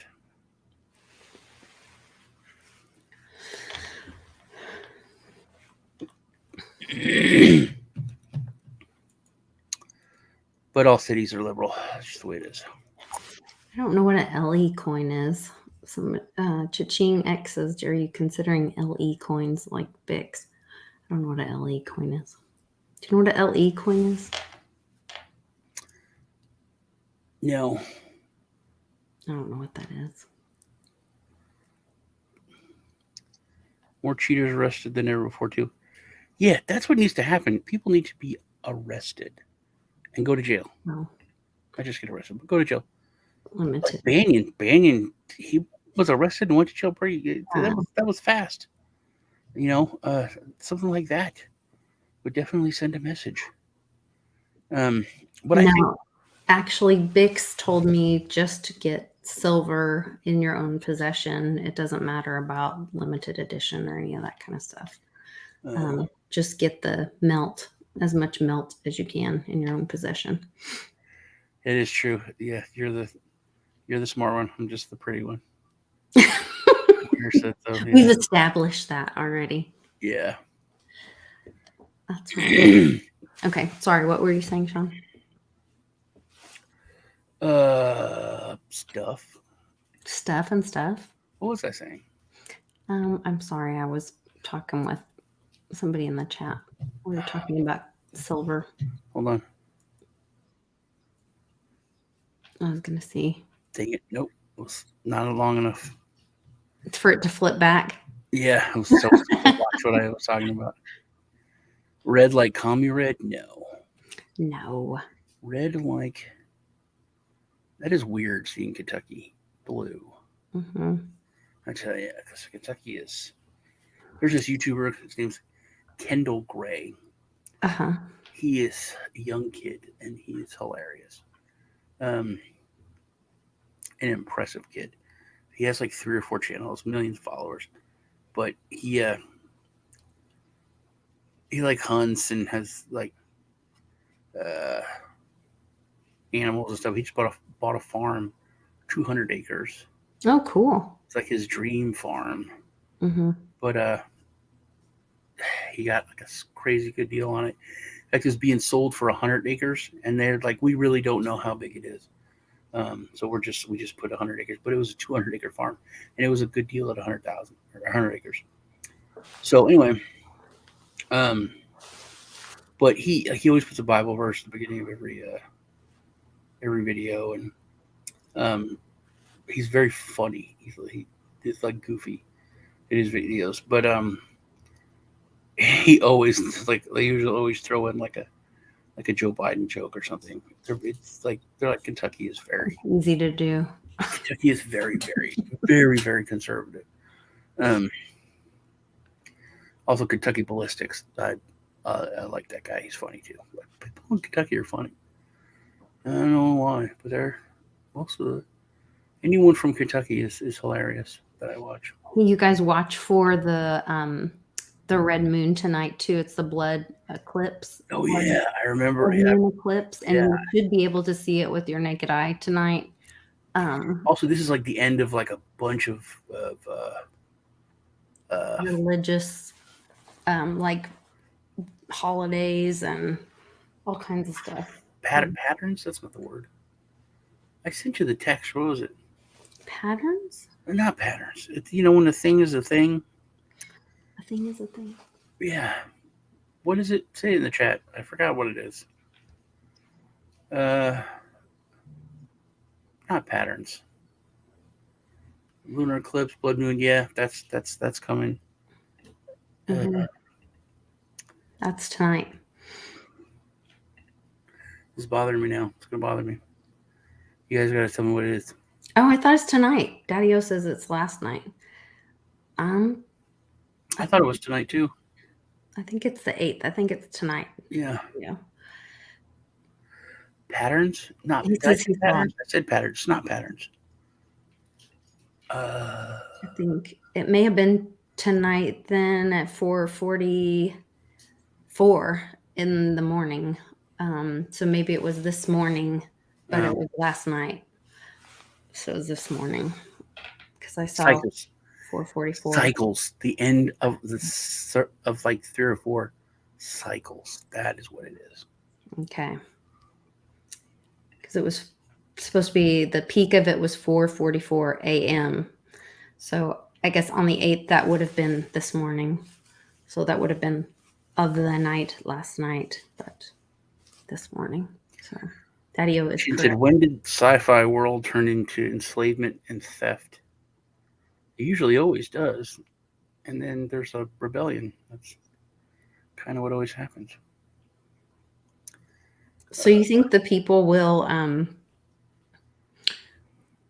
ask the military to step in, or will the military just go ahead and step in? I guess it depends on what the outcome is tomorrow. We don't ask. We don't.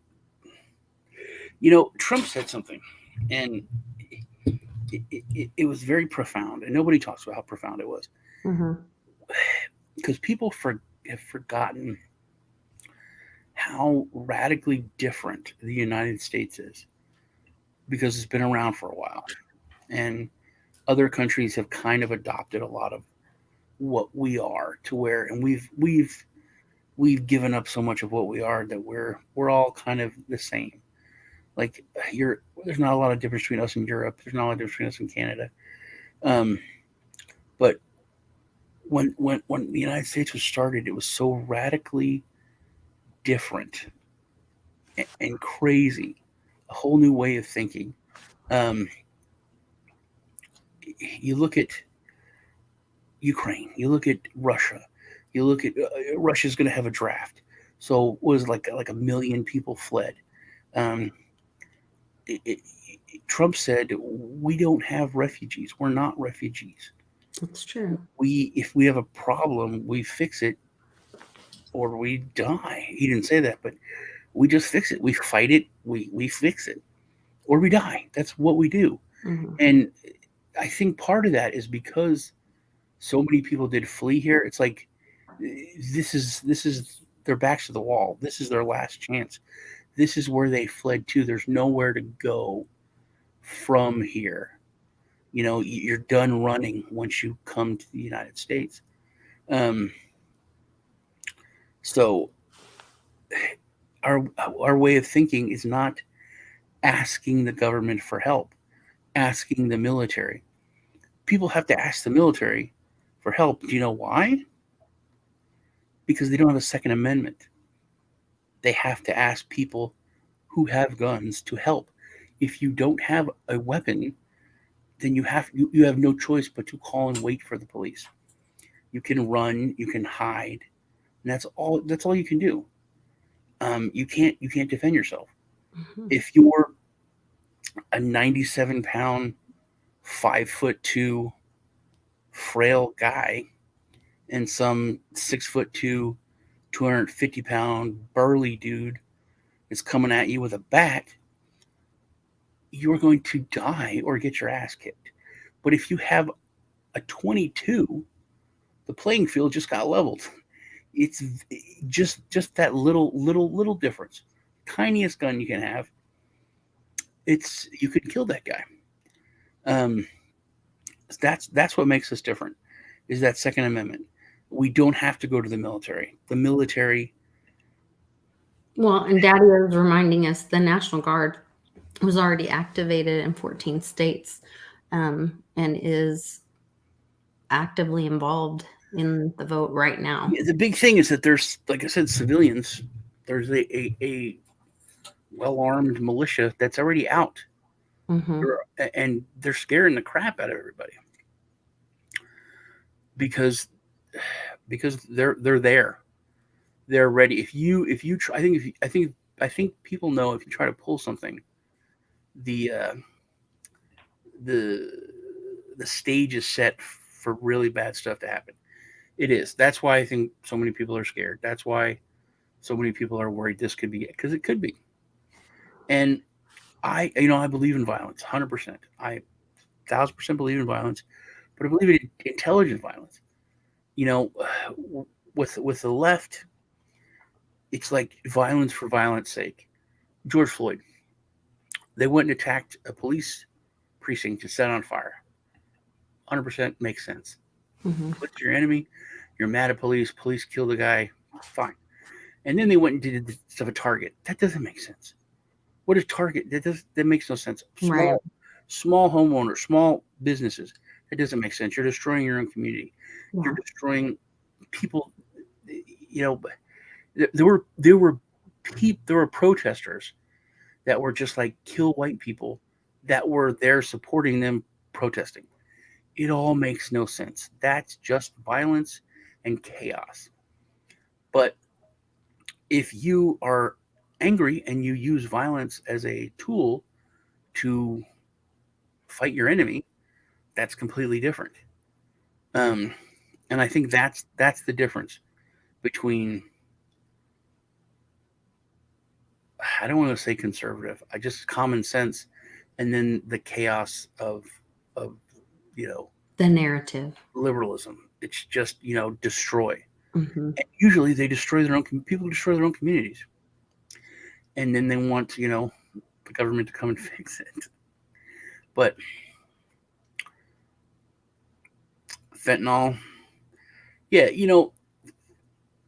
I was talking about, I don't know if you guys watched this, but I think it was a week or 2 weeks ago.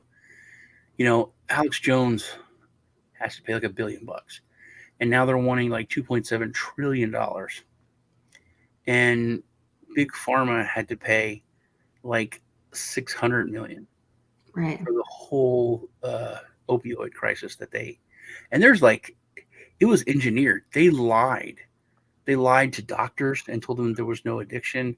They falsified So that's who I think that Trump's talking about when he says the death penalty for drug dealers. Yeah, that's I the thing. think he's talking about Big Pharma being There's no criminal stuff that happened, and they had to pay like nothing. One dude who has like a social media, I don't want to call it an empire, but he has to pay more than Big Pharma. I mean, hate the dude. That just shows. It makes sense. It shows the injustice in the justice system. Mm-hmm. They should literally have to pay half of all their earnings. I think that's the only thing that's fair.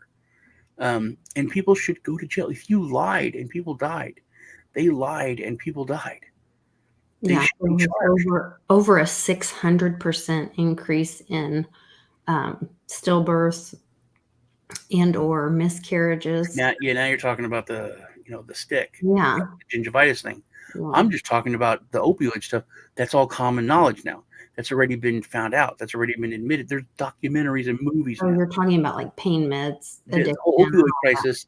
They lied about. They told doctors that it was non-habit forming, that it was this perfect utopian drug that fixes everything, and doctors pumped it into all throughout America, and people were addicted to OxyContin. And that destroyed whole communities. Yeah, and led to the fentanyl crisis. So and they have to pay for what they did. They had to pay $630 million. Right. For that nobody and no one. It sounds like what JP Morgan has to pay when he gets caught manipulating silver. Yeah. Oh, you're going to make Facebook. Facebook had to pay the biggest fine in the history of fines. Facebook had to pay, and it was 1 month of their income. Yeah. That's not. It's a slap. That's pay to play. Yeah. That's slap on the wrist, pay to play. They'll do that all day long. Yeah. That's the corruption that needs to end. I'm trying to. Big Pharma is pure evil. Yeah. Yes. Well, see, it's a thing. They're not pure. It's you can say the government is, and they're not. I think there's people in pharma that there's researchers and doctors that want to cure cancer and fix things, but I think the business aspect, definitely pure evil. Absolutely. The business side of it is pure evil. The middleman is who keeps taking their cut at the cost of the little guy and at the cost of the innovator or people's lives, man. Yeah. Yeah. Costing lives, costing businesses. That's the thing I was talking about. The historians are going to be like, it's obvious this whole system is set up to keep people sick. Yeah. If they're well, then they don't have to keep paying for it. Yeah. So the prison system. We're the only for-profit prison system in the world, and we just happen to be the biggest. It's if you just look at the basic facts, you can't argue with it. I don't know. I was watching a thing about the China work camps last night, and that was horrifying. I mean, Yeah, well, that's not really prison. Because people are there because they're religious beliefs. People are there for that's not jail. That's crime against humanity. That's Hitler kind of stuff. That's it is. Yeah. It was awful. It was really awful. That's where I can't believe we're at this place in time in humanity where we're supposed to be so. Isn't humanity supposed to become more advanced or become more educated? We think we are. We think we created. Well, I don't even have my phone in here. We created technology. We think we are learning. We think we are advancing. But if you look at how we treat each other, we talked about maybe something. Going backwards. We talked about something in private, me, you, and public, Mm-hmm. which I thought was really profound. And then I found out it's not. So I want to hit on this, and you guys need to listen to this because it's mind-blowing. To me, it's mind-blowing. So back in the 1800s, there were these fairs, right? And these massive structures were built, like to rival Egypt and Rome. And they were built ridiculously fast. There was electricity before electricity was in cities, really. How many lights were there? It was like millions. It's like 3 or 4 million lights that were at these there's fairs were all over the place, all over the world, not just the United States. They were moving sidewalks, like the Jetsons. They were moving sidewalks, okay, powered by electricity, all done by Tesla. All of the electricity was sent from miles away to these fairs, completely wireless. Yeah. In the 1800s. And then the fairs were up for a few years, like 5 to 7 years. And then they were all destroyed, not just taken apart. They were blown up, destroyed in crazy ways. And I thought it was the 1800s. And there were millions of lights and moving sidewalks powered wirelessly by Tesla. And nobody talks about that. So I'm telling my kids that, and I was like, nobody knows about this. And my son Alex I know about it. Everybody knows about that. I was like, no one knows about that, dude. There was I literally have a meme of a monster that's made out of wires, and it was by electric by the gaslight the gaslight people that were trying to make FUD about electricity for New York and other cities, and that wires were going to get you and kill you, and electricity was going to kill you. And this was back in the 1800s. Let alone how they built the structures in 2 years. So that technology was around then, and it was all Tesla stuff, and then it was all destroyed. And what happened? We put ourselves back, decades. They also had all these electric cars. They even had electric cars where they would take a battery in a taxi, put it in the car, then it would drive to another location and it would charge the battery, which then they would move that battery to another car. Yeah, wirelessly. Yeah. Yeah. That was really crass. I was making a really bad joke. There were women who were using dildos plugged into a wall. Oh, stop. In the 70s, dude. I don't want to know about these were 1800s. We can talk about something else. I know. Oh, South Carolina and Vermont. What do you know? Coming in hot. They're nice. They're just don't worry about it. They're already picking him as the winner. Zero reporting, but Tim Scott's winning.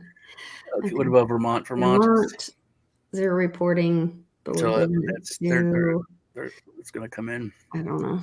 Click on Kentucky, see if yeah, it's gone up. Yeah. It has one up. It's narrowing. Can you click on the state and see if yeah, wow. Those are not cities and they're blue. But Lexington hasn't come in yet. Louisville did come in at blue. Yeah, Louisville's when it all went bad. Okay. Yeah. Yeah. That is so I'm interested to see what Lexington does.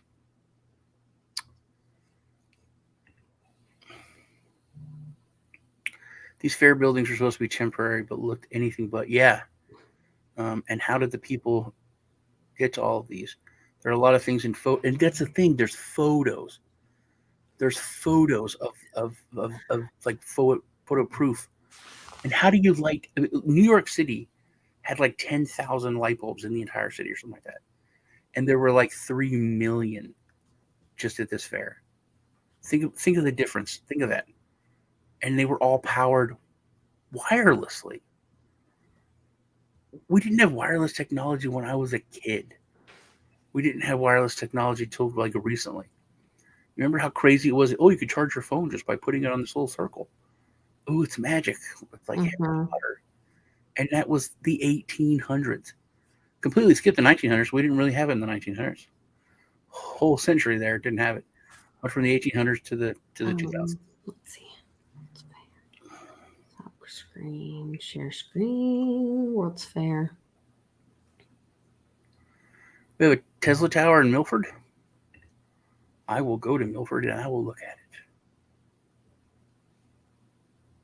Yeah, look at those structures. And they blew them up. They blew them up. They didn't take them down.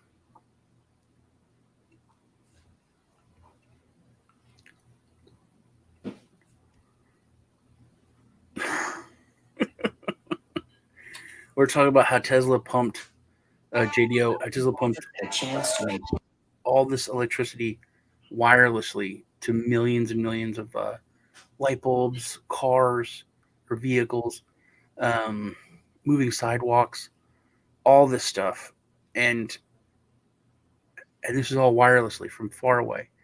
And I was talking about how in the 70s there were women that were still plugging in their vibrators.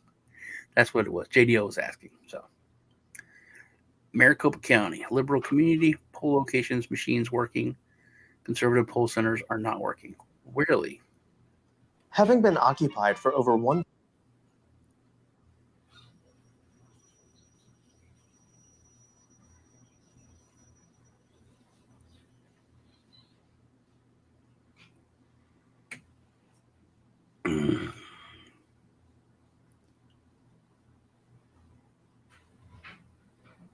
Did you see what I am for I am put? You're muted, Lisa. Sorry, I was doing this. Did you see what I am for I am said? No. Maricopa County. Oh, of course. Once again, look at that through the eyes of history. I mean, how can you look at that and just say, "Oh, everyone should just look at it statistically"? Statistically, But are they doing the things? But okay, I have a question though. Are the machines not working, and then they're doing what they're doing in New Jersey, and because the machines are not working, they're using paper ballots? Because I'm okay with that. If those are then being overseen by the National Guard and they're using paper ballots, that's okay with me, because then that's actually safer. Did anybody do the thing where you were supposed to go in and check your Wi-Fi when you went in and see if there was extra Wi-Fi things popping up or whatever? I need to check my house and see if I have new Wi-Fi things popping up now that I got old digital hustle on the side of my house. Not Digital Hustle, our friend that's a fellow YouTuber. That's a nice person, but I'm saying like the leech that is on side of my house that's been. Lake said, when I'm elected, there will be a come to Jesus moment about this problem. Yeah, I've heard that term used a lot more recently. Come to Jesus moment. Jesus. I think we could all use a little Jesus. Yeah, these are some of the buildings, guys. Yeah. And those were built like in 2 years. Yeah. Or ridiculously fast. Mm-hmm.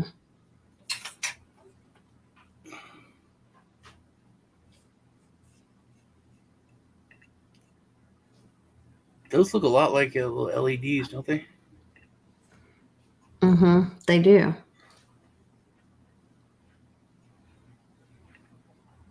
Westinghouse lights at the fair. That was upheld in the court as an independent patent. Perhaps wasn't as good an incandescent lamp as the Edison lamp at the time, but it was good enough to successfully illuminate the Great Chicago World's Fair in 1893. Westinghouse rushed through extensive new production facilities to finish the bulbs the moment the fair was scheduled to open. The Westinghouse company at that time manufactured 250,000 two-piece all-glass Westinghouse stopper lamps. It was estimated at the time that was 25% of all the incandescent lamps made up to that point in time anywhere in the world. It was a quick and dirty job, and the opening of the fair on May 1st, 1893, was not delayed an hour. In his tradition of surrounding himself with smart people, Westinghouse was well served by his patent lawyers and engineers. They also stole that from Tesla. So. My grandfather worked for Westinghouse. Yeah, I say Westinghouse because I was watching Lucille Ball as a kid, and Westinghouse, sponsored their show, and Ricky said that it was pronounced Westinghouse. That's the actual, because he's learning English, and that's how it's written. And then Lucille was like, "So you speak better English than the owner of Westinghouse?" And he's like, "In this case, I do." So that was it for my entire life. I'd say Westinghouse. To get on my grandpa's nerves because that's where that's where he worked and retired from. That's funny. I'm gonna see if there's an update. Go back. Hey, Alex, what was Edison's elephant's name? Topsy. Topsy the elephant. Oops, there's South Carolina. Hold on. Edison killed that elephant. Is that the one he electrocuted? Yeah. South Carolina is red with 1%. Georgia, 1% blue. 52. So Herschel Walker is scary.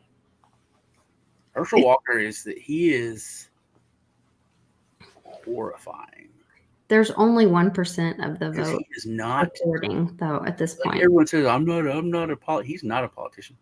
He is the most regular dude, and super like 100% religious, 100% calls it, just puts it out there. He's one of Trump's good friends. He has to be horrifying, but he's like Trump with no ego. So he's got to scare the crap out of them. Vermont's just like, we're blue, dude. We're just staying blue. Indiana went, and Kentucky went red. Rand Paul's back. Click on it. Nope, still no Lexington. If Lexington's red, then that's done.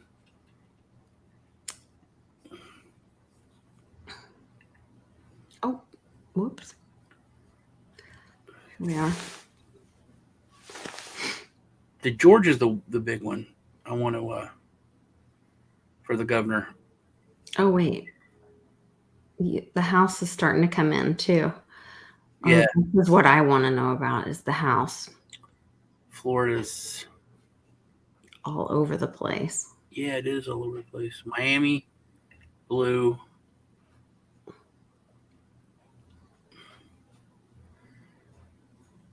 Jacksonville. Where's Dave from? Is it Jacksonville or Tampa? He's Gainesville. Gainesville, that's it. I'm not sure where Gainesville is. Is it east, west? Do we know where Gainesville is? It's probably up north. Maybe I am knows. If the governor of New York goes red, whoa. I don't know. I don't think New York's going to go red. I think, Obama, Clinton, all of them were pushing so hard. Gainesville is in north central Florida. Gator country.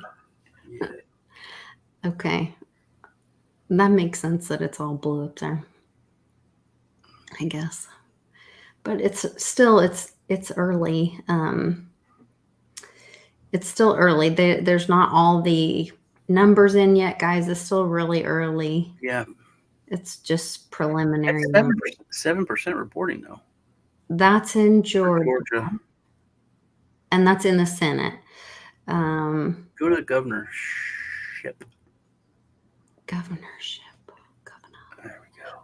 And Tallahassee is blue. Jacksonville is red.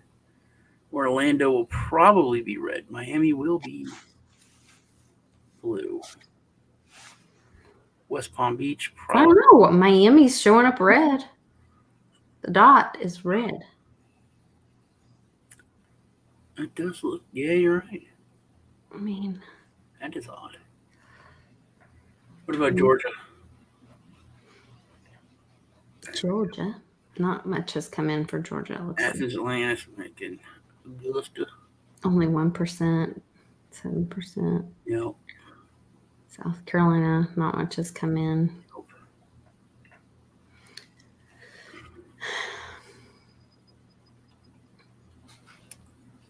My ex-girlfriend lives in South Carolina. She's pretty liberal. Mm.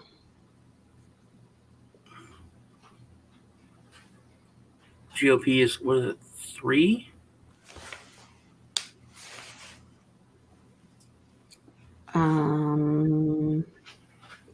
Says House results 3 of 435 seats up for election called.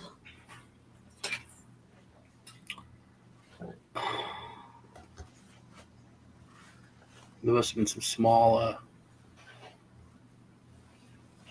races. Mm-hmm. Well, yeah, the Latino vote is going pretty red. That's I think one of the biggest things is that minorities are listening and are not just voting blue.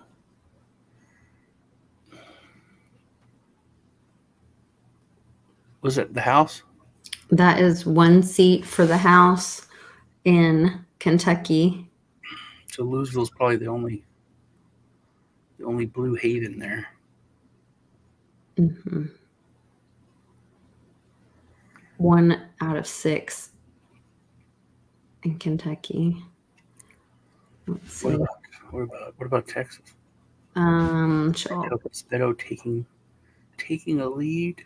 Nothing yet. See, Austin gonna be blue. San Antonio probably blue. Houston blue. Dallas blue. Fort Worth blue. El Paso probably blue. I just can't believe that. I don't know. It's so. That's where Beto's from. So that's only. I mean, the dude loses everywhere, but he actually won there. So I don't know. I would say it would be blue because it's a pretty conservative area. It's very Latino and military. Yeah, I'm just. Indiana. What about old PA? Nothing's coming from there, huh? In what manner? Let's see. Well, that's Fetterman and Oz. Not a thing yet. So. No. Yeah, they're. It's odd that those hick states seem to be on the ball here faster than everyone else. Who you calling a hick? Kentucky, South Carolina, Georgia, Florida, New Hampshire. What a surprise. They're calling, look, Rand Paul, they're calling it 53. Did It's only Lexington? 5% in. How could they call that? Well, look at Lexington. Is it Lexington reporting? Maybe. No. Nope. Yeah, I wouldn't. Rand Paul wins at 5% reporting. How is that possible? Yeah. Associated Press has called the race. That can't even be possible, though. That is weird. That is weird that they. Yeah. See, I'm not gonna play. I'm not gonna play. That is Now I'm thinking, hey, they're giving you these curveballs so that DeSantis loses, so that Georgia loses, and so that Fetterman wins, and maybe even Beto was going to run in Texas. Maybe that's. I mean, why would they call it at only 5% of the state reporting? It does seem without Lexington that like I can understand if Lexington went red and then like they know how certain counties are going to go, Right. but not without one of the only two biggest cities. The two biggest cities. Yeah. And then let's see what it says in South Carolina. Look, Columbia hasn't yet. Charleston hasn't yet. Myrtle Beach hasn't yet. 1% reporting. Yeah, The Associated Press has called the race. Tim Scott wins. That's weird. Like, I mean, Myrtle Beach, maybe that's because that's there's not a lot of real people that live there. You know, it's a very Vacation home. vacation kind of area. Mm-hmm. Yeah. It's so, but still, Columbia's got to be way bigger than Greenville, and Charleston's got to be way bigger than Greenville. This is very strange. It is. Unless the polls, they were so far ahead that they're just going off that. Florida flipped.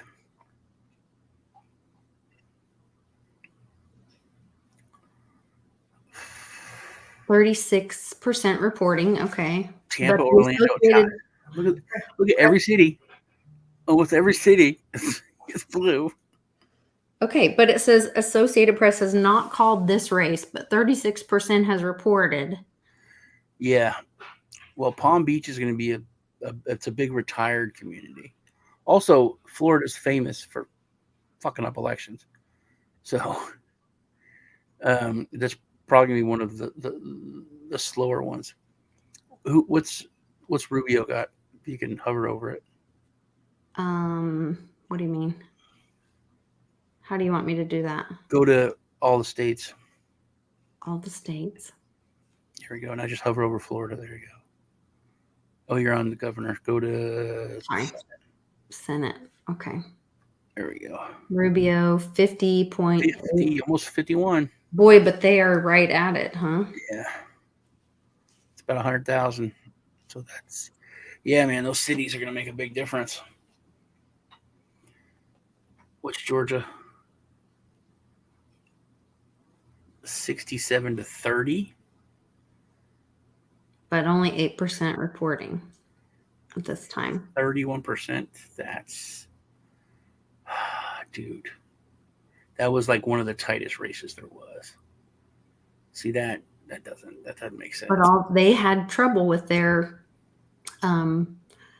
machines, so maybe it's going to take longer because they have to do the paper ballots counting. So maybe the reporting takes longer. CNN is based in Georgia, so that is odd. Mm-hmm. Even if he loses, I thought it would be really close. I didn't think it would look like that at all. What's the House look like? Nothing's really settled yet. Tennessee, nothing.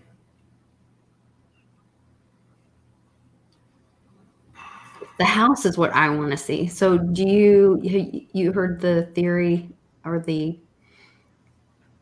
we've discussed, the possibility of, because the speaker could be anyone.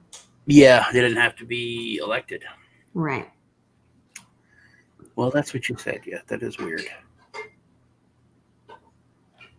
It doesn't seem like it's legal though, because then the president could be. It's who the people that they trusted to put in the House Yeah, choose that collectively. sounds like lawyer talk, but yeah, I hear you.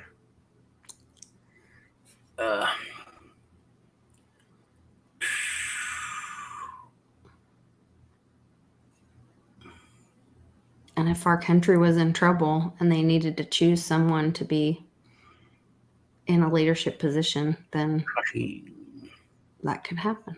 It's been a cluster here in Texas. There are like 50 Dem judges running unopposed. Here, really? Why? Why would they run unopposed? That's two-party system, man. That's the Republicans, RNC, just making deals, man.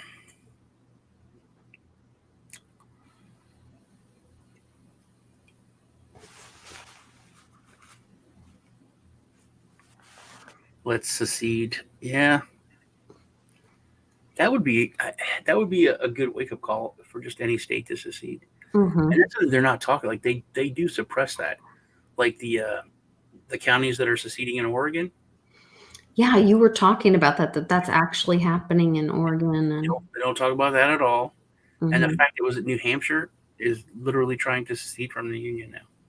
They don't talk about that in the media at all. And it has like a lot of steam. What's coming in faster, these governor races or the House? The House is what was coming. Or Senate members. Or the Senate, yeah. Mm-hmm. So I'm interested in Georgia. Georgia is the big one. Yeah, I think so too. Georgia, I think, is the most crooked. What's her keystone state? Pennsylvania is the keystone? Yeah. Georgia was kid by the side of the road always talked about Georgia. It started with Georgia peaches or whatever. There's some peaches thing, but that's only 9% reporting right now. Georgia, Arizona, and Pennsylvania, I think, are the most crooked. No results yet for Pennsylvania, like zero. Yeah. When were they saying Pennsylvania? What they were saying, they weren't coming in till like way late. Pennsylvania's been closed for half an hour, so they should be reporting. I mean, all the early votes, all the other that all should be already tabulated. At least something should be coming in. Yeah. If Eastern Oregon wants to be part of Idaho and they vote that way, they redraw the border. And nothing for New York either. Yeah, or Jersey. No results. New Jersey. Oh, this is no election in Jersey. Really? It says Senate results. No. Oh, there's no Senate election. Okay, wait. House, New Jersey. No results yet. Governor. No result. No election. So only House for New Jersey. Yeah.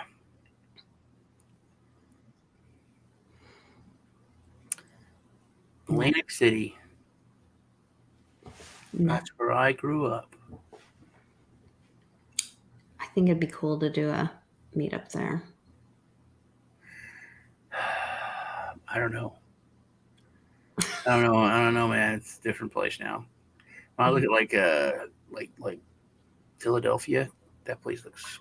Oh God, that looks like a nightmare. It looks horrifying. It does look horrifying. I saw Kenny Bozak was talking the other day about he missed Philadelphia because he moved to Florida, whatever.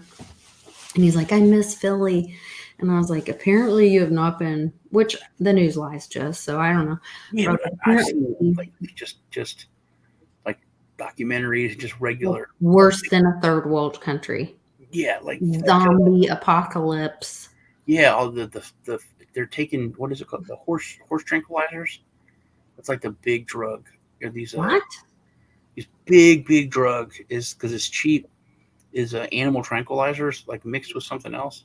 Wow. So people just stand, because I thought you knew that because you said zombies. No, I all just people are just literally standing around the street or moving, and they look like zombies.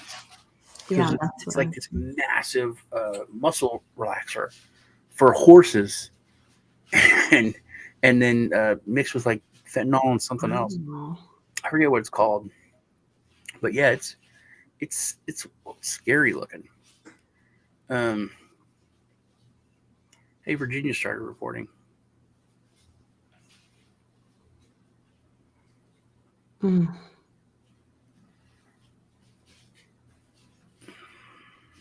Hold on, I'm trying to click back and forth. What's Georgia looking like now?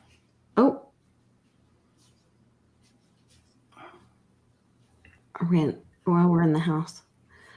Georgia.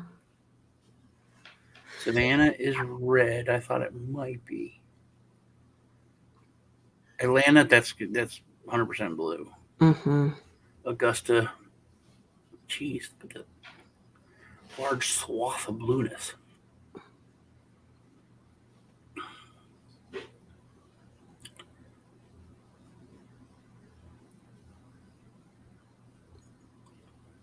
Augusta's blue. So there's the Senate map. Hold on, let me back out. Tim Scott. They're saying what? They're still saying South Carolina 1% is reporting, but they're giving it to Tim Scott. But they gave it to him with 0%. Remember? That is so. They had him checked already. Yeah. Okay. So back to Georgia. Sorry, that South Carolina thing is so distracting. So to Georgia. Georgia's reporting. This is Georgia Senate. Blue, Augusta, and they're saying 10% is reporting. So 10% of the votes are reporting. Augusta blue, Atlanta blue. Yeah, you know, Atlanta is not going to be blue. It's not going to. Oh, did you say red or blue? Blue. Okay, yeah, it's going to be definitely Atlanta's. Yeah. Let's look at the House. Savannah looks like it's red there. It does in the House. If you go in towards the Senate, which is smaller breakouts, I think it's gonna. Okay. Here we go. Here's the go to the House. Macon, Savannah, Athens is more red, but Atlanta stays blue. And then look, it switches over to show that in the House, only this is called this part of. I mean, they're the same ballots, aren't they? It's one ballot. It's not like you're counting ones for the House and ones for the Senate, and it's one ballot that's being counted. So they should all, you know. Well, you could vote for no, because you don't have to do straight ticket. So you could vote for Democrat in the Senate and Yeah, Republican in the House. most people do that in the United States. Yeah, Well, they could. they could, but they could also fly. It's possible. It just seems weird, but no, it's like there's certain counties are reporting, and then other ones they're reporting for one race but not the other. Oh, So that does it's the same ballot. for election calls. Savannah looks red. Macon looks red. See, that would be what they call a red wave. It isn't called yet, though. It's just pink. It's pink and light blue so far. I would like to see what would you like to see come out of this election? Night. Before I go to bed or in the morning? Hold on.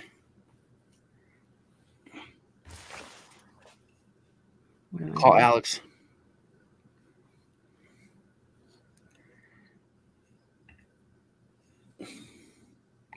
Oh wait, Ted, you're here? Oh, okay. I thought y'all left and left the oven on. The oven just went off and Alex left, so Oh. I thought they just set the oven off and then took off.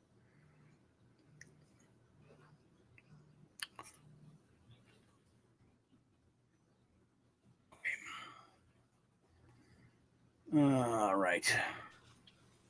Sorry, one of my family members was using the microwave. What do you so what did you want to see come out of it? I don't know. I'm trying to be very open-minded about it. And I would like to see something bad happen. I don't want to say that. See, I Because do. I don't I'll want to say, be accused of but I'm tired of this crap. yeah, I would like to see.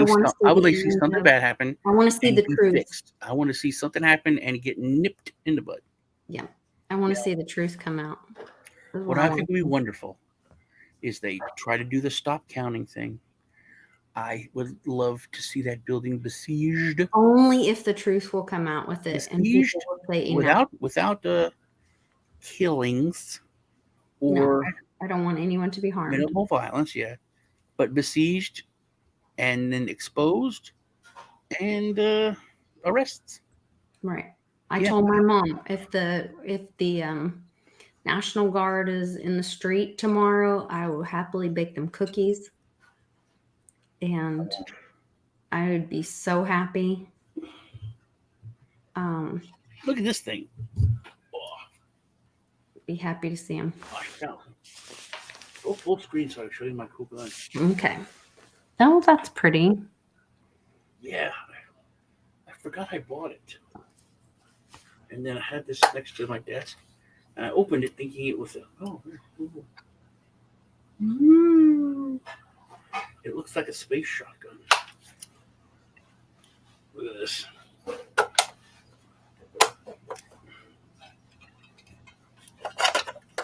Look at the size of this, man. It's 12 gauge. Massive. Where did she go?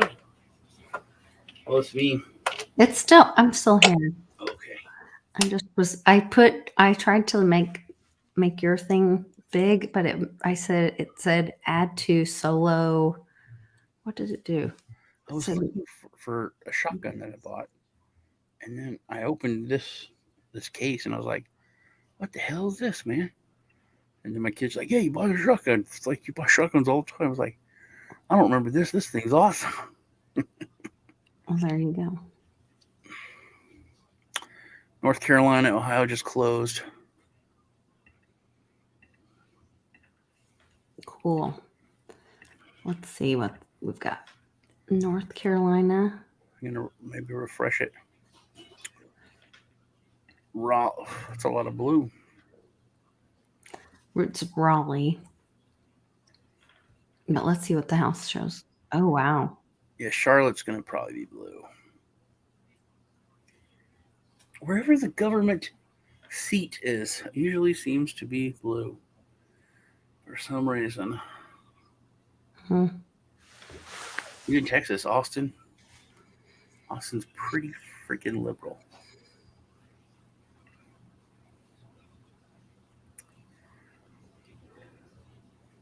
Senate. House. Wow, that was a lot. See, Look, part of Kentucky is called for one seat for Republican in Kentucky in the House. Scary pick. It's not a paintball gun. It's a 12 gauge shotgun.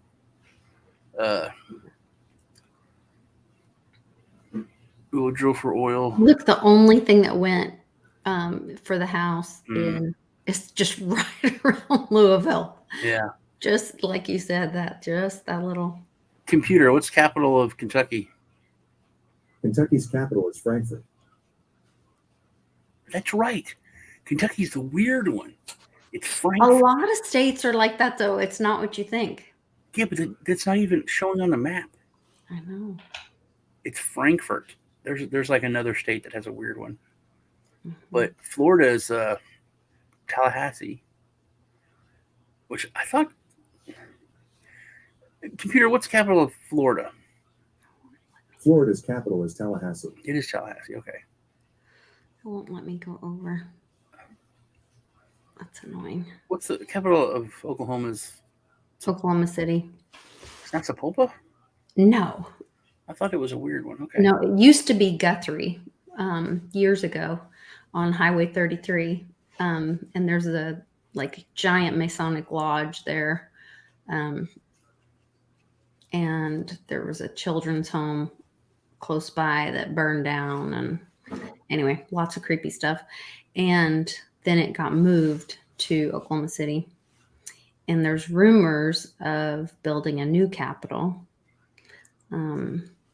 Speaking of creepy stuff, and yeah, but we should be talking about America.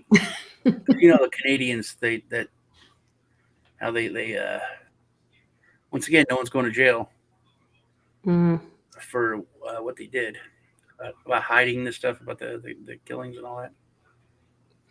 Well, so this is National Indian Heritage Month, and there's National Geographic is working on a documentary about all the missing women and children at the reservations and all that. And I wonder if it will come out. So the tribes are paid on like how many people are in their tribes. They get the federal dollars, all that kind of stuff.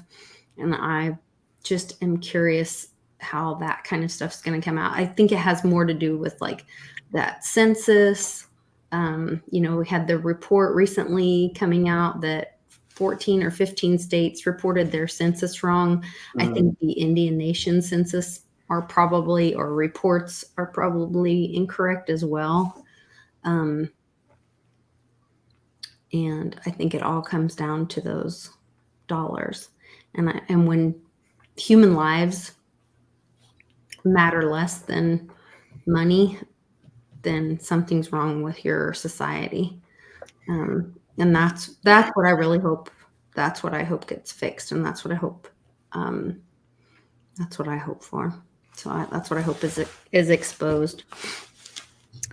Herschel Walker is still under 40%, 38%. He's in Georgia. Yeah, with 14% reporting. And 14% reporting. But he's gaining at least, right? Yeah, but North Carolina. I really, I think Georgia's the worst. And then Arizona. Not a thing from New York. Philadelphia or Pennsylvania is pretty bad. Ohio. That's like old school. Maryland, nothing from Connecticut. Like, that's just weird. What's going on in Delaware? I know someone's at the House. Nothing for the Senate. Let's see if for the House. It is the House, yeah. Because I know no results. Biden was campaigning there. I'm sure it's very effective.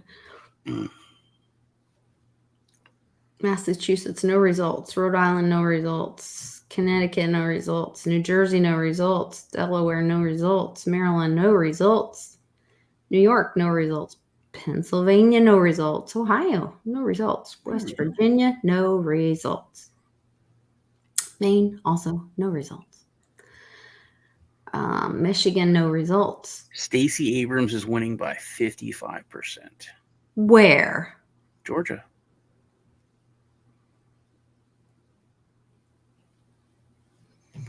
Wait, she's governor, right? Yeah, Georgia's pretty crooked.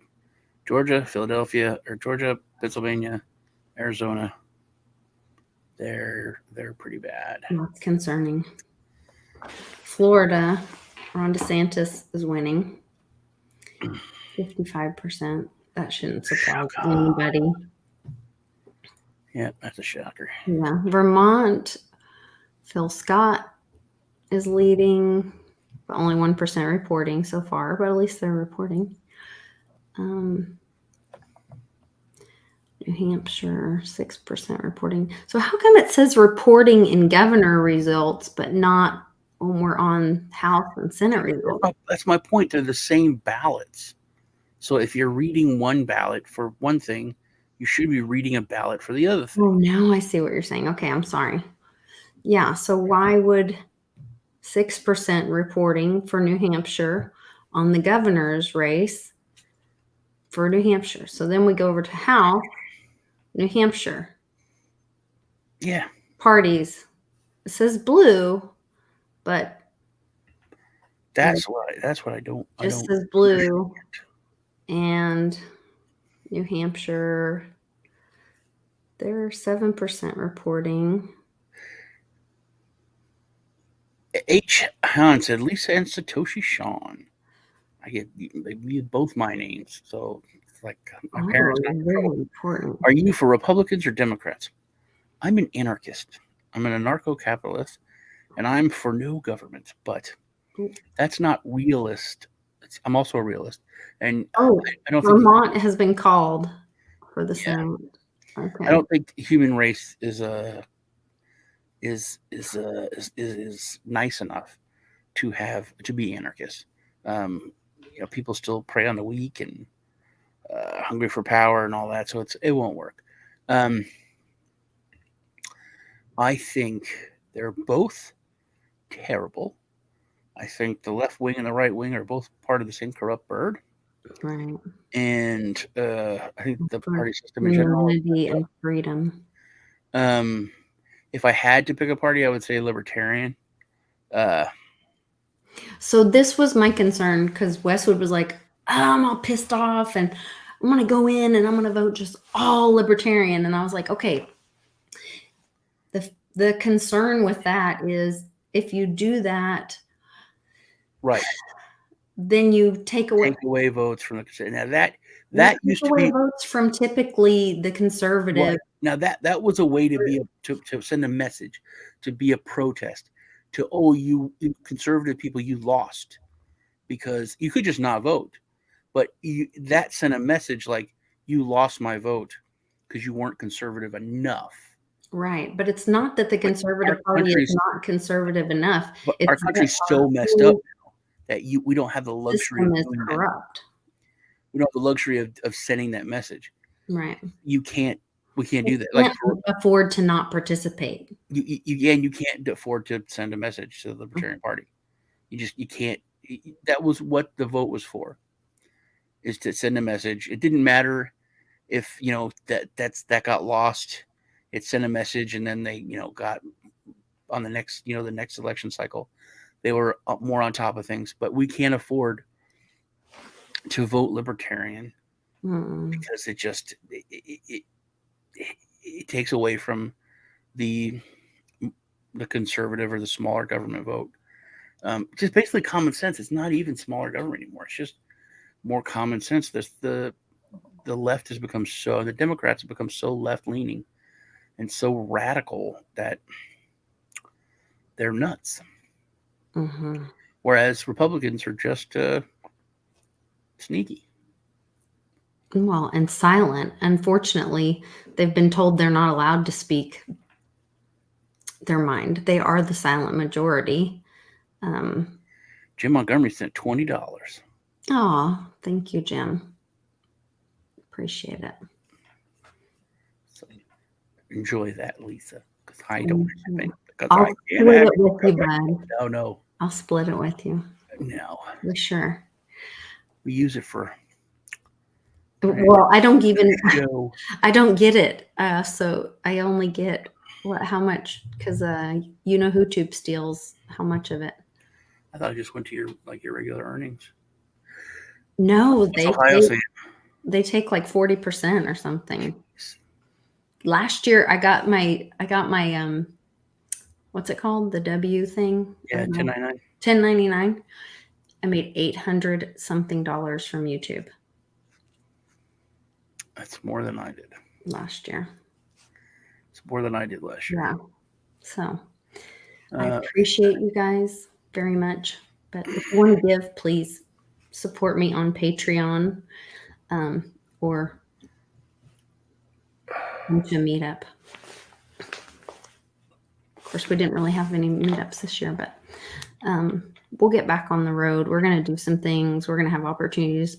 Do some things for yourself too, like buy C60, because I get a little kickback on that. You can also look into the, I've really been enjoying the New Eden, get some good nutrition. I know Jim Montgomery's doing that. I can't wait till get a testimony Ohio on that. Ohio is the dude's spanking J.D. Vance. Tim Ryan is spanking him. For Senate, is there a House? Which one? Ohio came in. Yeah. And for governor, only 4% reporting. Okay. Governor had beaten him. Let me look. Columbus has called, but not Toledo, Dayton, or Cincinnati, or Cleveland.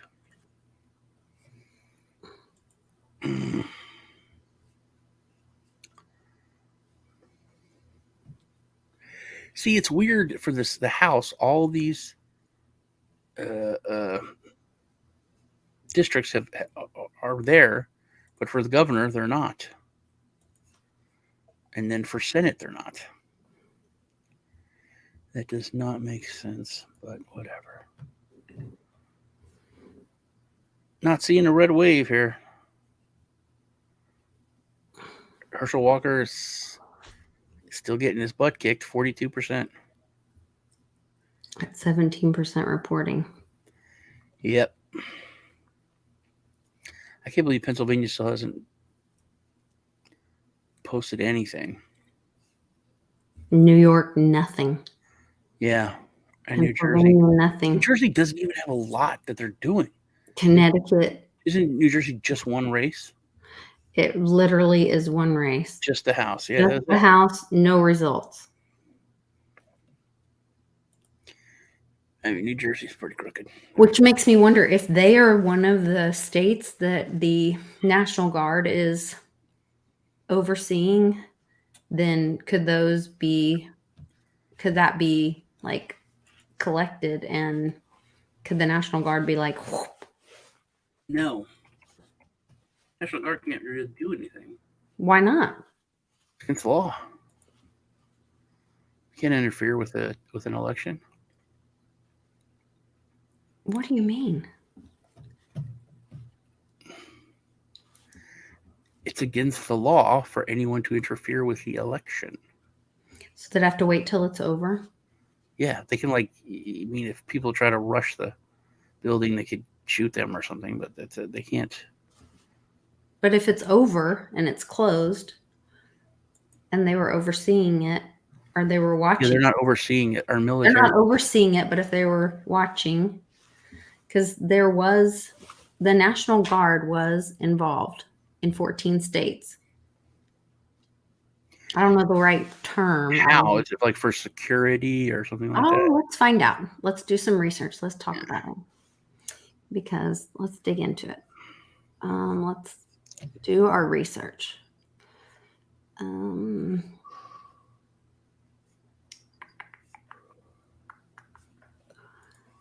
Today's bizarre world. Where is it?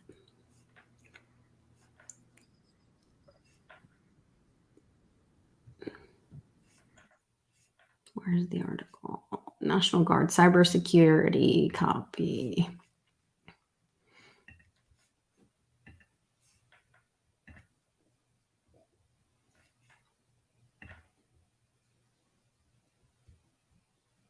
National Guard deploys cybersecurity units to 14 states to oversee midterm.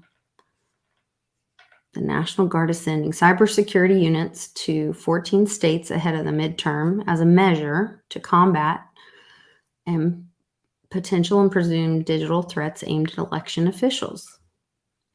The commander of the Washington Air National Guard said, if you don't have a cyber unit in your state, you're not in a good position to help them protect elections. Hold on. And even though we're all counting down to Tuesday, let's be realistic. It's highly likely we will not know the full results of the midterms on election night. In fact, by 6 a.m., the day after Election Day 2020, look at all the battleground states where we were not at 95%, let alone 99%, right? Look, Wisconsin, Ohio, North Carolina, Georgia, and Florida. We should at least know where these are trending. We should know if Georgia's in a runoff by 6 a.m. But look at the problem here. Pennsylvania, 78%. New Hampshire, just 75% reporting. Arizona, Nevada. The states that are going to decide this majority, we're not going to know the day after the election. Even though we're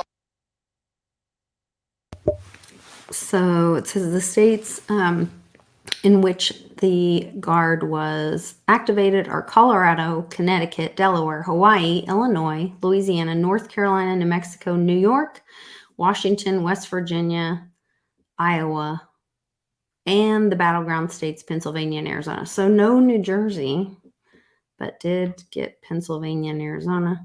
General Welsh said that having these units around does add an air of credibility to what's out there because the National Guard is one of the most trusted institutions in the United States. Several states used the National Guard cyber units during the primaries earlier this year, and these teams made up of 2,200 men and women, break down to a total of 38 units across the National Guard. Blah, blah, blah. Let's see. Does it say what they're doing exactly? Very confident we've done everything we can to make election infrastructure secure and as resilient as possible. Pennsylvania has faced an outage in their online voter database, and Chuck Todd has said that the election results will not be known until well after Tuesday. Well, that's concerning.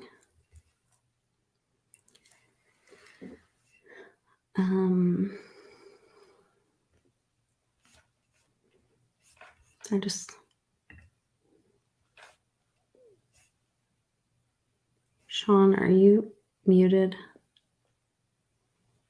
You are muted. You are muted. You muted yourself. You're still muted. I am still muted. Okay. I sent you a link to CNN in the private chat. Thank you, my love. They are talking about Pennsylvania at length. A little more slanted towards Fetterman. CNN is slanted? Yeah. But they were talking about the race and everything. So you were talking about their electronics were down.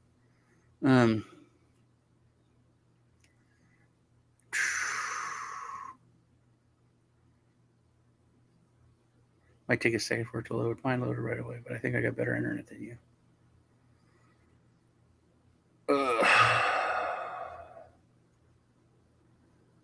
Are you hardwired?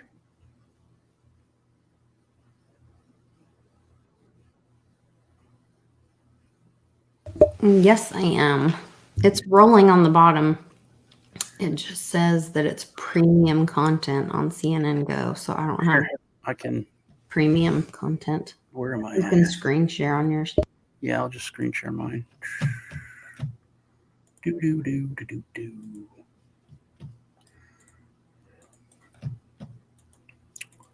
Okay.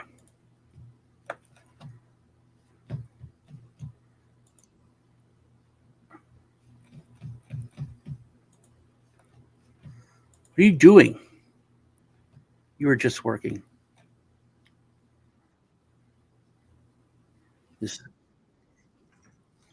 You almost got me. You did get me. Did you get me?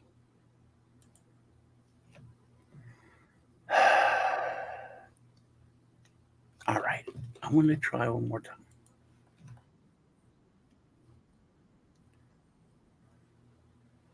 What are you doing? Stop it. Seriously.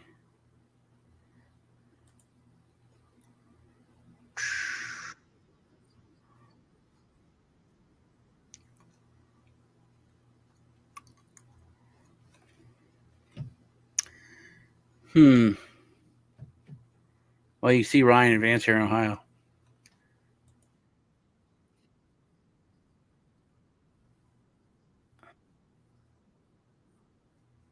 Okay, there we go. Can you all hear it?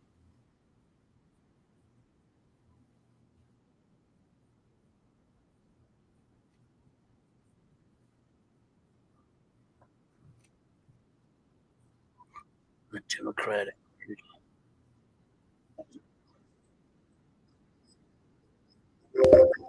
There's no sound.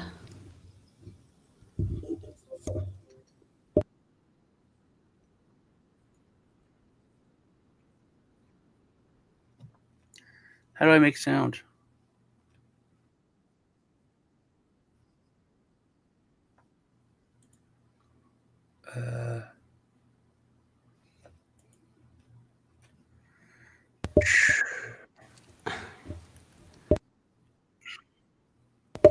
I don't know. It's loud for me. Do you have earphones in or headphones in? No. That's weird. Do you have the Did you hear that? You didn't hear that. He said Democrats are leading by 8. Those are leading by 6. It sounds like good news. And then he corrected him. It sounds like good news for Democrats, right? Yeah.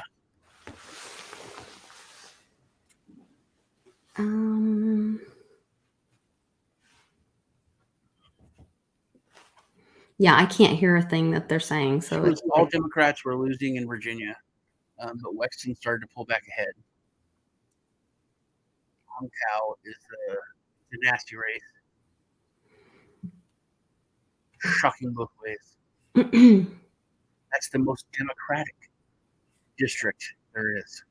So they're Democratic. They like to vote. Democratic. That's how that process. The other districts they don't like to. They're not into Democratic process, not at all.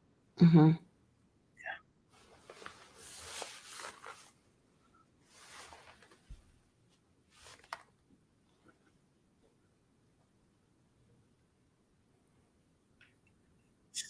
It's so slanted.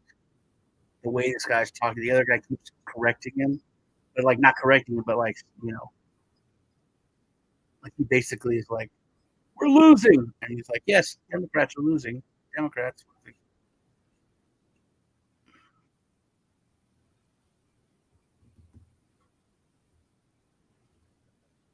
What's ex-Serbia? What? He keeps talking about moving into ex-Serbia. Suburbia and then ex-Serbia. I guess that's like Hickville.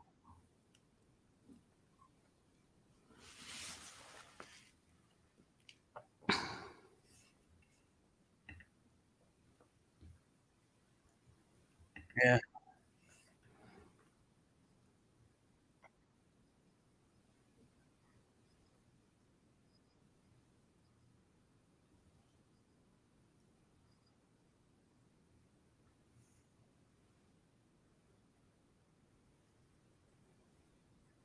What's that? He's drawing new map lines now? Yeah, he said they made this district more Republican. So this person who was in Congress for years and years, now she's not winning by as much.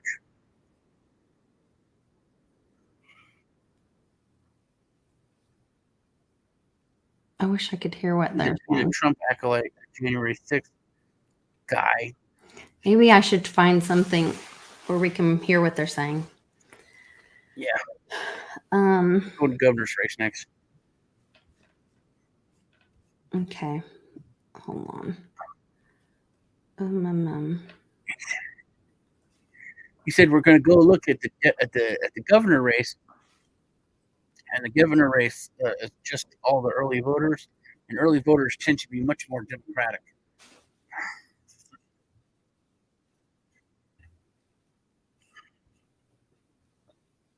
Okay, hold on.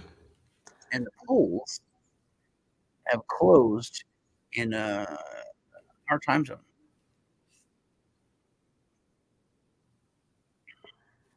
I was gonna try to find somebody that we could watch, like live. Tom, the military is not with Trump. He's not. The military is looking terrible. The military is the Pentagon. The military is the brass, and they're not. The people in the military, the average Joe, that's a different story. But hierarchy in the military, it's a mess, man. We've been talking about this on our show for a while. I was talking about this with Dave from Den Social. He's former Navy, and the military used to be a different class of people. They were much more honorable. You know, you go to prison if you cheat on your spouse in the military. There's a whole division of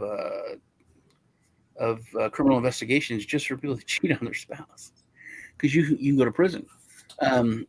They're held to a higher standard, and it's just not that way anymore. They the things that the hierarchy and the brass have done with Camp Lejeune and a ship where they were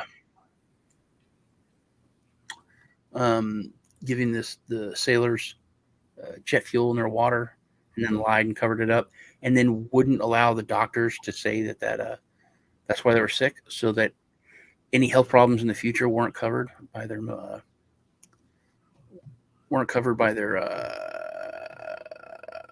VA.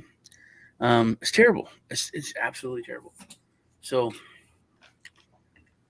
when you say the military in air quotes, yeah, look, I think that is possible, although I also still think we're in the realm of possibility of having a winner tonight. I was looking at, during the break, I was looking at some results. One of the things that's interesting is Herschel Walker. that scares me. We're not going to have a winner tonight. Right now, a lot of that means we're going to have a winner, and we want to try to it. So Stacey Abrams is up change over Governor Kemp. I think we expect that to. Why can every other state have a winner? Kemp is In bigger in the states. early vote. Why can states with more people? Why can states with more we knew Herschel Walker was districts? a challenging candidate. Why can all of them things handle their continue to come business? out about him but the same for women's abortions, ass people states close to his can't. family coming out, and those claims continue to come out. And I think, at the end of the day, people, a lot of decisions, you talked about what drives people to the polls. I think at the end of the day, it's a character situation. And I think that because of sort of the repeated instances of people coming out and saying Herschel Walker isn't telling the truth, that has really hurt his character. I think Raphael Warnock as a candidate, a pastor, an organizer, a leader, his, regardless of whether you share his political affiliation. Is this showing the percentages? And I think that that's going to play well for him. 55% We'll see tonight whether we Abrams. go to a runoff. No, I mean that have come. Reporting out did 22% was in on that. Is not good news for the Look what's going on. But can I jump in there? Because Oklahoma has that reporting. he was always going to underperform.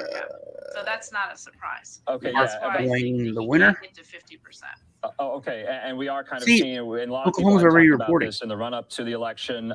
Alabama's reporting.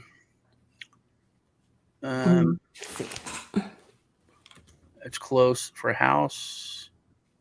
See, House, Oklahoma, nothing.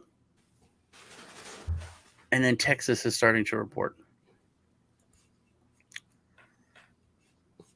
See, Austin, San Antonio, blue. Mark Wayne Mullins. Thank God. Governor. Austin, 100% blue on governor.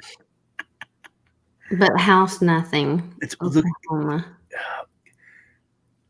Governor in Texas, blue. Yeah, Austin and Dallas, both blue. Oh my God! Look at this. Let me show.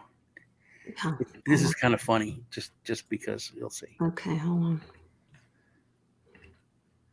Look, Dallas is blue and Fort Worth is red. It's the same city, but yeah, that's hilarious. And then Arlington is, red, but they don't want to include Arlington for some reason. But that is funny. So, Alabama. Okay, wait. What race are you on? You're on governor? I'm on governor, yeah. Look at how...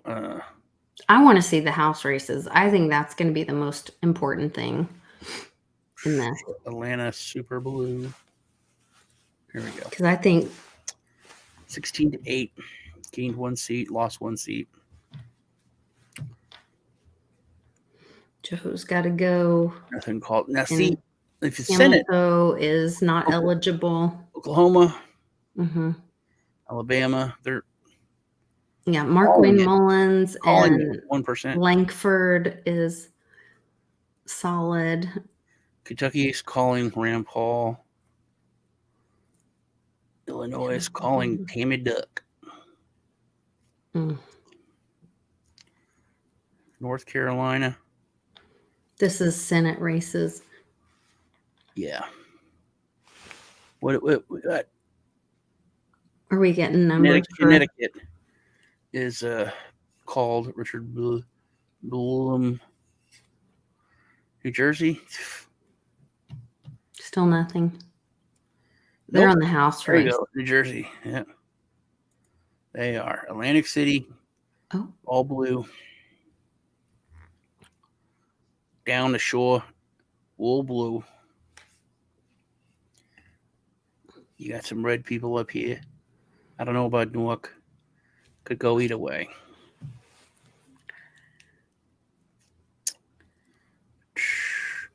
PA. Oh, we're getting numbers in from Pennsylvania. Yeah. So Allentown probably going to be red. Philly and Pittsburgh. I got to get a beer. I'll be right back. Okie dokie. She actually left. Okay. And then Senate. Marco Rubio. They're still not calling it with 73% reporting. And with Rubio that far ahead. All the major cities reporting. And they're still not going to call it for Rubio. Okay, whatever.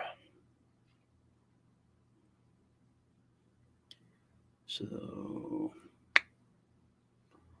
well,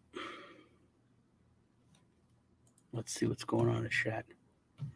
I literally received 14 messages today about who to vote for. Yeah.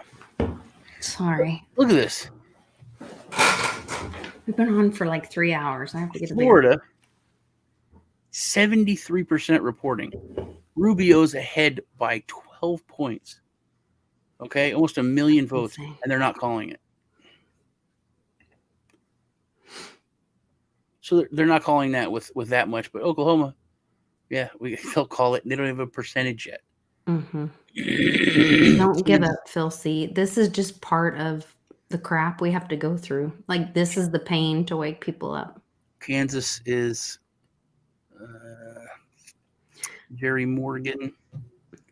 Do they have any Just help? remember that it's biblical, and everyone is going to have a chance to, whatever it takes to see it and make the choice. Some people are going to have to see this. And if you have known this stuff for a while and you're already in it and you know the truth, it may seem really frustrating and overwhelming, but that's when you just hold on, breathe. What the hell is this? What? This is Pennsylvania. Mm-hmm. For the governor. Oh, okay. Fetterman's not running for governor. He's running for Senate. I was like, whoa, something messed up. Fetterman has 86%. God, this is crooked. Oh, they got Philly and Pittsburgh. There's only 2. I can see that. All right, fine. But so my whole thing with the whole Fetterman Oz thing is Oz is not much better.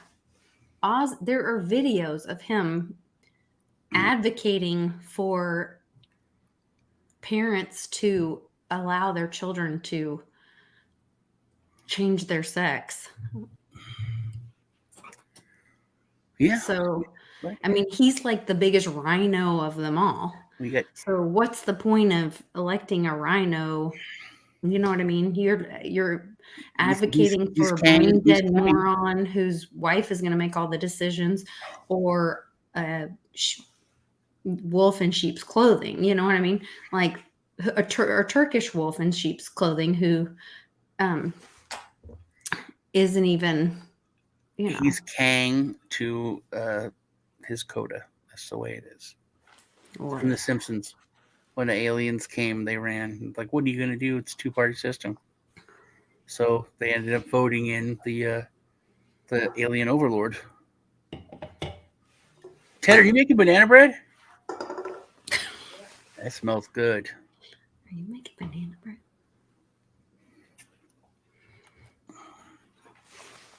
Lord. Jason said he just voted.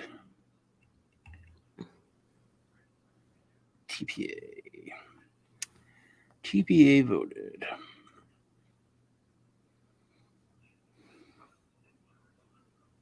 DeSantis, 57 and a check mark.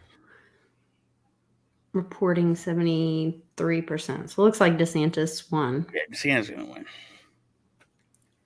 And the only thing that was going to hurt him is that dude was like, he's going to run for president. He's not going to be your governor. And DeSantis just wouldn't answer it. So I think Trump's going to go Vice President DeSantis. I think we're going to have Trump DeSantis for 4 years, and then we're going to have DeSantis for 8 after that. Like the old Reagan Bush thing.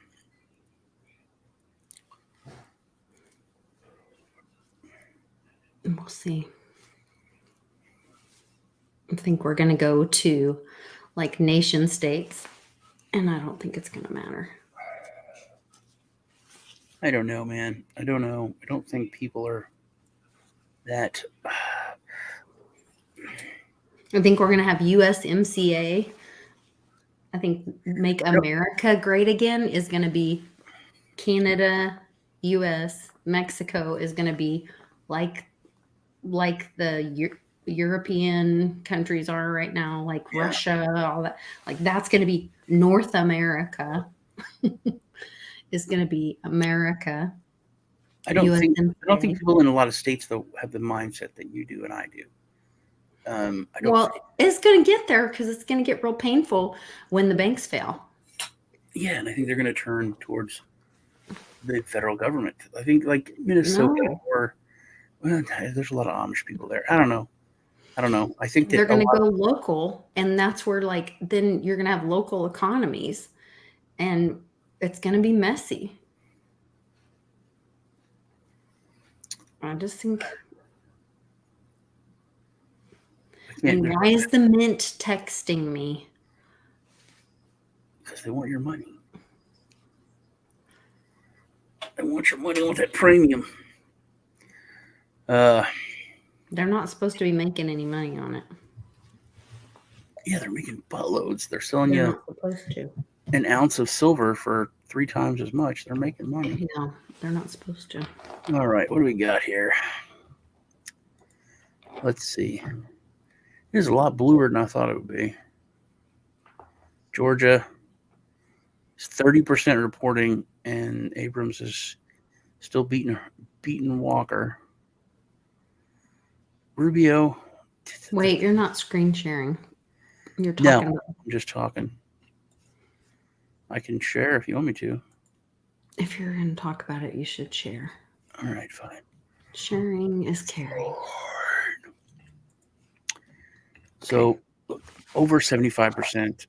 Rubio's over 10% now. He's like, what, 14%? Still won't call it. Oh, I thought they did call it on another. That's AP. It depends on what channel you're watching. Herschel Walker's still getting beat. Where's this one for? Senate. I almost said Ted Bundy. He's beat. Why does that get really dark blue there? Anyway.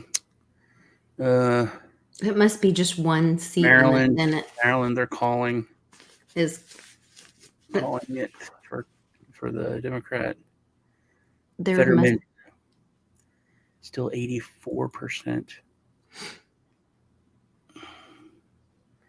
One is red. Really want to see Allentown. Okay. What else? Nothing from Arkansas, nothing from Louisiana. Do the House. I want to see the House numbers. Ohio, 12%. That's not bad. Indiana, 20%. That you could probably call that. All right, the House. You see, look at Texas. My God. Look at all that blue. I'm so surprised. Yeah, that is no. It's all connected to Austin. See, all of Okay. these, it's connected to Austin. So Houston's going to be blue. Fort Worth is turning blue. Since there. when? I was raised in Houston. That was not blue. It's a city, man.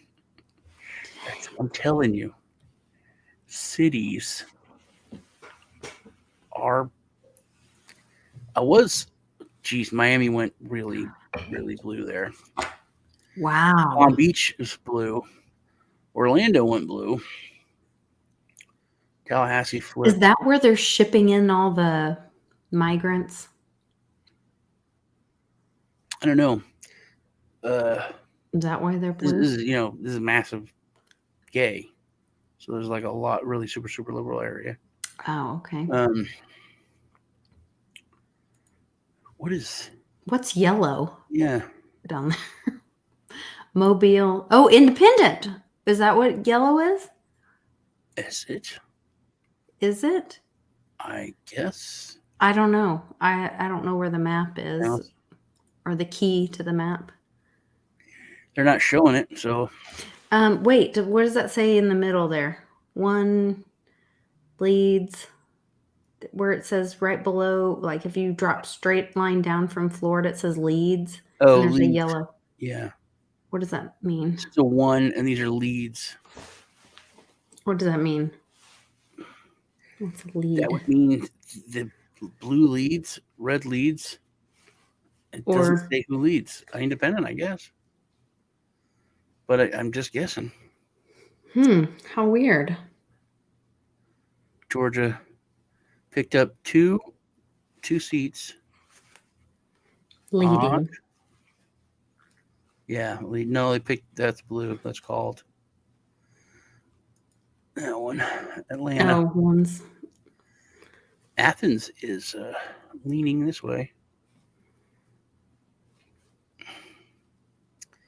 So, I still. So as the night's going on, it is turning red. Don't you think?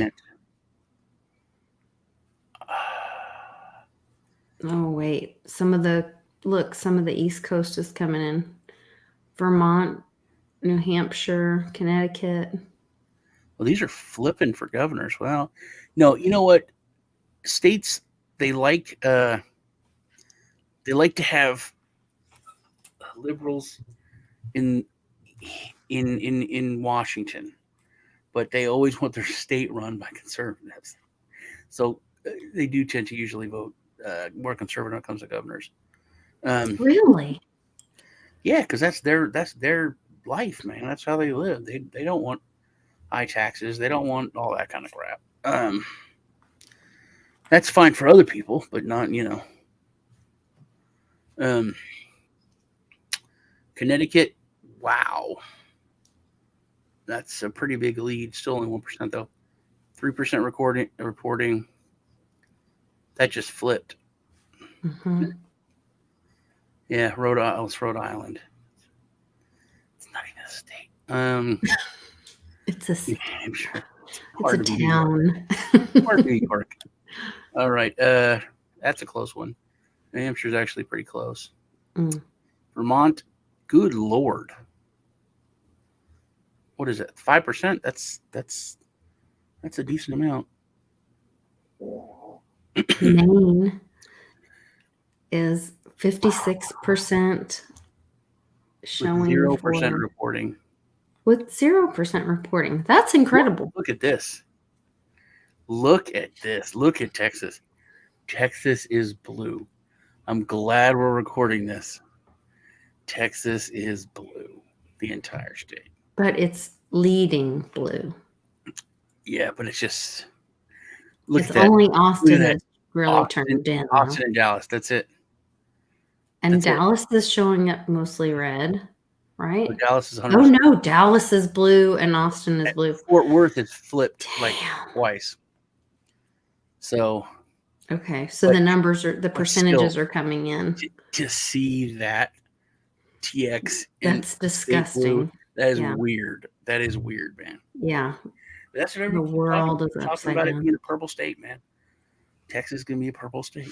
But that's from all those damn Californians moving to 1,000%. Texas. Yeah, going to just to Austin and Dallas. Ugh. Yeah. But that's where, like, you don't get to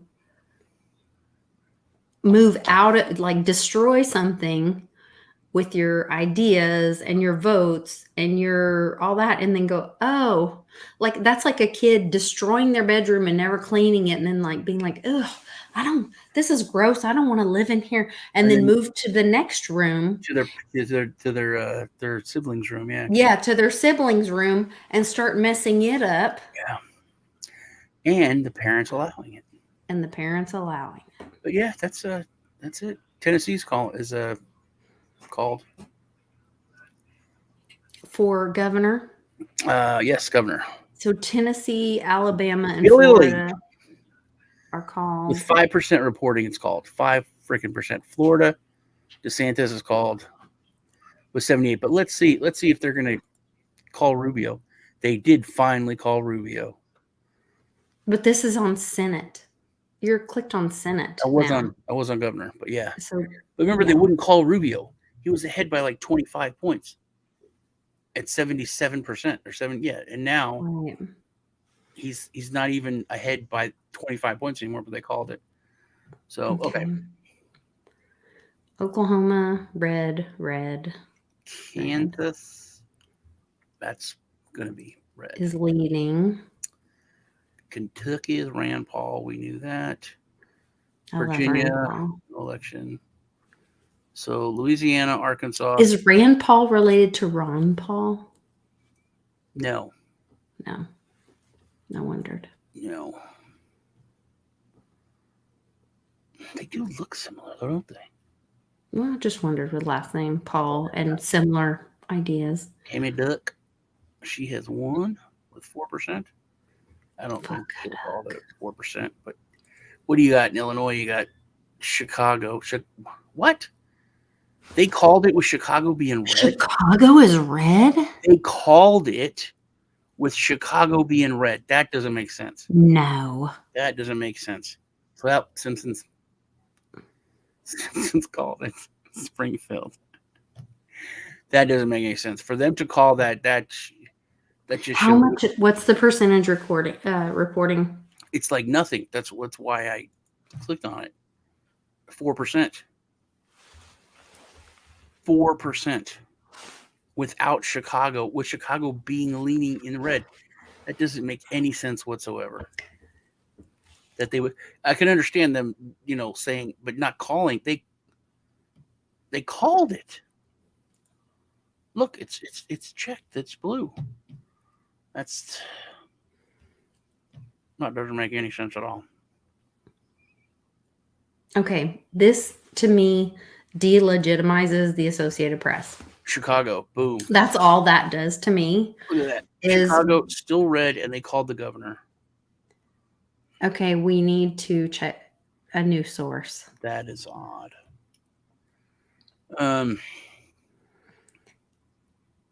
Something changed.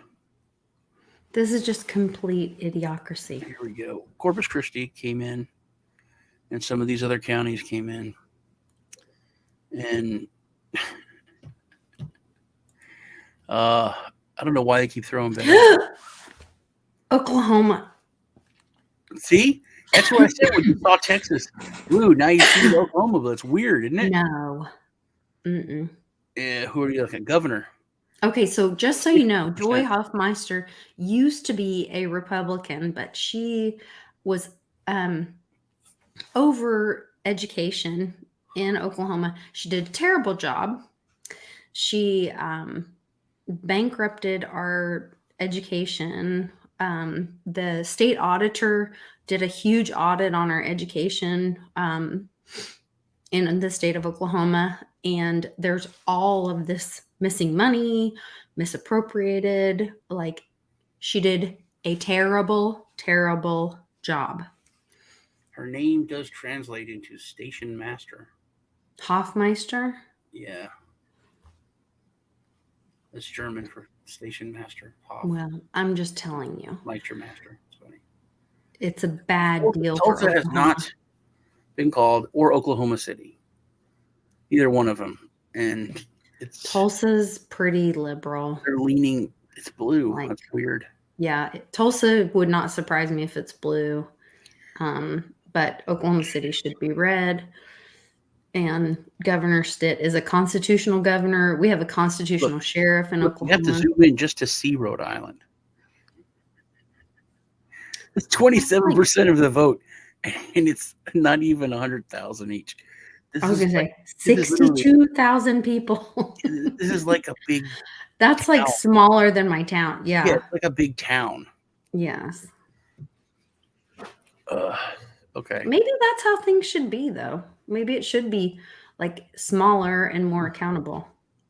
And then it's No, like, I know your I mother. like big Texas. We'll keep it. That's fine. Hawaii. I like big pieces of land, So but Hawaii's got or Alaska and Hawaii are going for governors. I didn't even know that. so the National Guard's active in Hawaii, I know. Yeah. I wonder if What's happening there? my love is there. Doesn't she look prettier now that she left the Democrat Party? She's looking pretty good, I'll tell you. I'd like her to leave the WEF. It's hard for Then me we to can discuss it. I literally, it's like I like a schoolboy. All right. Oklahoma went back to, we're looking at Senate. Men do not think with their brains. Herschel Walker, still getting spanked. South Carolina, I think that was recalled. Okay. 4%, dude. This just seems like messed up. And Wisconsin has nothing. But it's not a shock to see Illinois go blue. I mean, Chicago, people don't even think about It is when rural there's only 5% Illinois. voting, and it's weird with Chicago leaning red. This just doesn't make sense. Chicago leaning red does not make sense to me. And for them to call it with Chicago, if Chicago was blue and they had like a bunch, I could say, okay, you got Springfield, Chicago, you're going to call it. But the fact that they have it called, that's what doesn't make sense. And these are flipping back and forth like crazy. They called Vermont with 8%. They called Vermont. Oh, wait, you're back on Senate. Okay. Montpelier and Burlington. This is another one. What do we got? 18,000. 18,000 votes. Wow. But I'm fine with that. But it's not about how many votes. It's about let's make them accurate. That is such a tiny, look at that. 7,000, 18,000 votes. That's all the guy go. 18,000. That's less than my town. Mm-hmm. That is weird. My small town. That's a state. So here's the other thing that's strange about that, or could be if you have all these little bitty states and everybody gets 2 senators, right? Then think of how influential those little bitty states can be in the Senate. Yeah. It gained 3 seats already, though.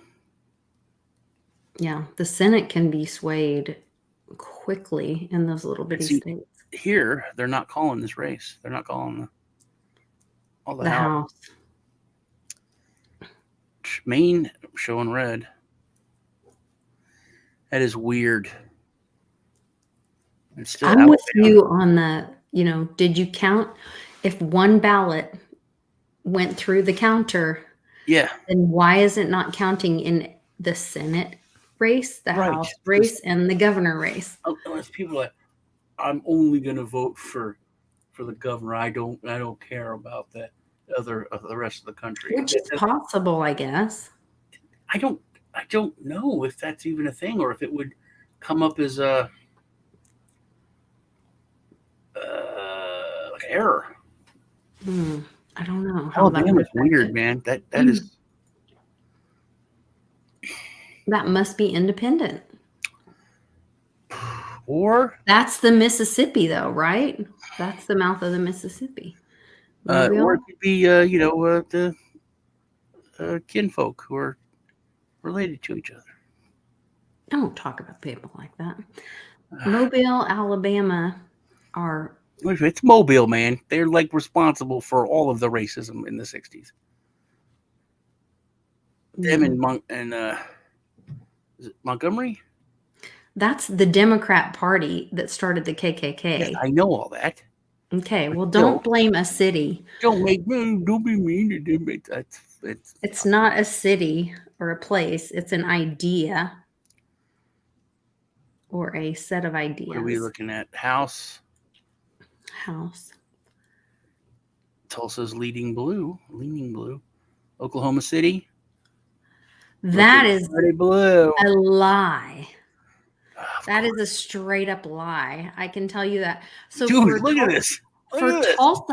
For Tulsa to be red, Tulsa is known for being blue. For Oklahoma City to be blue and Tulsa to be red, the irony of that. Vermont flipped again. New Hampshire has been called, and Maine is dude. This is like actually pretty exciting up here. But look at this. All of Middle America is leaning blue now. That is crazy. Nebraska. Well, Cheney's from Wyoming, so I don't know. Colorado is pretty purple. Yes. So and New Mexico. New Mexico may be just straight blue. I don't know. New Mexico is one of those weird things. Yeah, I don't know. That was odd. They made Ben put a mask on in the drive-through. Really? To get barbecue at like 11 a.m. one night. We were driving to Utah, and it was so late, and we were like on the border in New Mexico, and I hadn't eaten all day because I thought he was going to stop at a restaurant, and I kept waiting for him to stop at a restaurant, and I was like, finally we got to like a hotel, and it was like literally like 11:30, 12 o'clock, may have been even later than that, I don't know, and I was like, aren't we going to eat? And he was like, I stopped like 3 times today, and I was like, at gas stations. And he's like, yeah, I got a sandwich and I got chips and he ate all kinds of things. I was like, jerky at a gas station. I was like, deviled eggs, sushi. I thought we were gonna at least drive through like a Subway or I don't know, You're so bougie. Eating at a gas station is not bougie. Not eating at a gas station is not bougie. I'm sorry. No. That is not bougie. You should say it with an accent. Please. I'm not going to eat at a gas station. Benjamin. Benjamin, do you have any Grey Poupon in this gas station? You wouldn't eat that, though, because you don't want to have poop on anything. No, I would not. No. So, yeah, let us know in the comments if you think it's bougie to not eat at a gas station. Not eat at a gas station. So, yeah, I just wasn't aware. Benjamin, I love your attempts at jocularity. So I was starving to death. And so we pulled up at the drive-thru, and they would not open the window. And they're like... They wouldn't open the... That's ridiculous. I remember... And so Ben put his little mask on. Like he didn't even have a mask. He had a bandana. And he goes, do you feel better now? Do you feel safe now? You should have like touched him and be like, because I have COVID. Yeah. Oh Lord. But my nephew, Tony, the other one that passed away, he took me out to like my favorite Italian restaurant where all the cooks are Mexican here in Cove. Of course. And there's 2 Italian restaurants. One is really good food, but it's like a dive. The other one, it's like the marble floors and these giant wine casks are the booths, and there's like a big fountain in the middle. It's gorgeous. But the food's so anyway, I like the ambiance one. It takes me there. So you're the bougie one. I didn't say I wasn't, but I'll eat good Because stuff. I like the dive place usually at the when we eat Mexican Get restaurants. DoorDash from an actual gas station. No. I'll get breakfast tacos from Stripes are awesome. Chicken penises are delicious from 7-Eleven. They're called chicken rollers. They're called chicken rollers, but they look like a ding dong. I don't want to know. It's just a chicken breast or chicken meat Nope. formed into a. Look, DeSantis is winning with 80% reporting. They called it. DeSantis won. Okay. What was I talking about? Oh yeah, so he takes me there, right? And this was like 2 years ago, I guess. And at the door, they're like, "Oh no, you can't come in without a mask." Mm-hmm. And then I was like, "Well, I don't want to wear a mask." But they're like, "No, you just need to wear it when you come through the door, but you can take it off once you come through the door." And then Tony's like, "Yeah, you can take it off at the table." And they're like, "No, you don't have to wait to get to the table. You just have to walk through the door wearing the mask. Mm-hmm. You can take it off." And I'm like, "That's stupid, That's very stupid." And they're like, "Well, no, those are the rules. I'm sorry, blah, blah, blah. That's the law." I said, "That's not the law. And also, do you have herpes?" And they were like, "What?" I was like, "You just want to know, personal health information. So I was just wondering if you had herpes." And they were like, "Sorry." Remember, who was that asked that about the reporter? There was a reporter and they were like, "Well, I'd like to know your STD standing," or something like that. And the reporter got all super defensive. And it was like, well, I mean, you're asking for health information. I started doing that right away before anyone else did, because it was like everyone forgot about HIPAA. I died. And I mean, I've been in hospitals a lot. Yeah. And HIPAA is so ingrained. I'm like, "Oh, can't you just do this?" And they're like, "No, because of HIPAA, we can't do that." It's like, can't you just come and do it here? Like, no, you have to come to another part of the hospital. Yeah. You have to do this. You have to come over here. You have to sign a permission for them to even transfer any kind of files. Like, it's a whole thing. It's so annoying. Just no, we can't do it. HIPAA. Mm-hmm. And then to see everyone just willy-nilly, to see a dude at an ice cream parlor asking people about their chastising people about their medical information. Have you been vaccinated? Yeah. Like, who are you? Right. I'm like, dude, you're 16. Yeah. Make my sandwich and shut up. Yes. Don't ask me about my medical stuff. Mm-hmm. It's very annoying. But so I right away, I'm like, annoying. Have you had any STDs ever? Like, why do you ask? Well, I've heard things. Oh my gosh. All right. Let's take a look at the map here. Are you peeking back? So what do we got? Dude, Texas is where we governor. Oh, wait. Thank God we got share. Are you going to share? Or am I sharing? I'll share. Okay. I like it when you can be in charge and I'm not. All right. So gain 3 seats still. Let's U.S. Senate. Oklahoma is called for Senate. Arkansas. Langford and Mark Wayne Mullins. Yeah, that's expected. Missouri is now on the board, and it's pretty close with 1%. PA. Look how the East Coast is just hanging out. Like, dude, this has flipped like so many times. What do we got here? Very weird. Philly, Pittsburgh. I thought Allentown was going to be red. I really did. Erie, I thought Erie and Allentown were both going to be red. It's still leading. It's not completed, but yeah, it doesn't give you the numbers. Yeah. So, all right. Let's look at the governorship. And Texas is red. Oh my God! If Oklahoma goes with Joy Hoffmeister, I'm gonna just puke. All right. So, Dallas, Fort Worth, Austin, super blue. San Antonio is going to go probably blue. Corpus, that could stay red. It's a lot of rich people. Everything else is red. Most of these Show me counties. what Missouri. How's Arkansas? Is this governor? So that's Sarah Huckabee for Arkansas. It got called. That's Yeah. a good thing. At So 1% it got called. Jeez. Alabama. that's awkward. Who else? So Oklahoma, it's close. 20% though. That's an actual race, man. That's an actual race. Yeah, but why in the hell is Oklahoma Wow. City blue? That is some Do not bull. blame me and say that I jinxed it. I told you all cities are just No, liberal. it's just leading. It's not called yet. But that's some bullshit. Only one county is not reporting it, but it's very close. It's very close.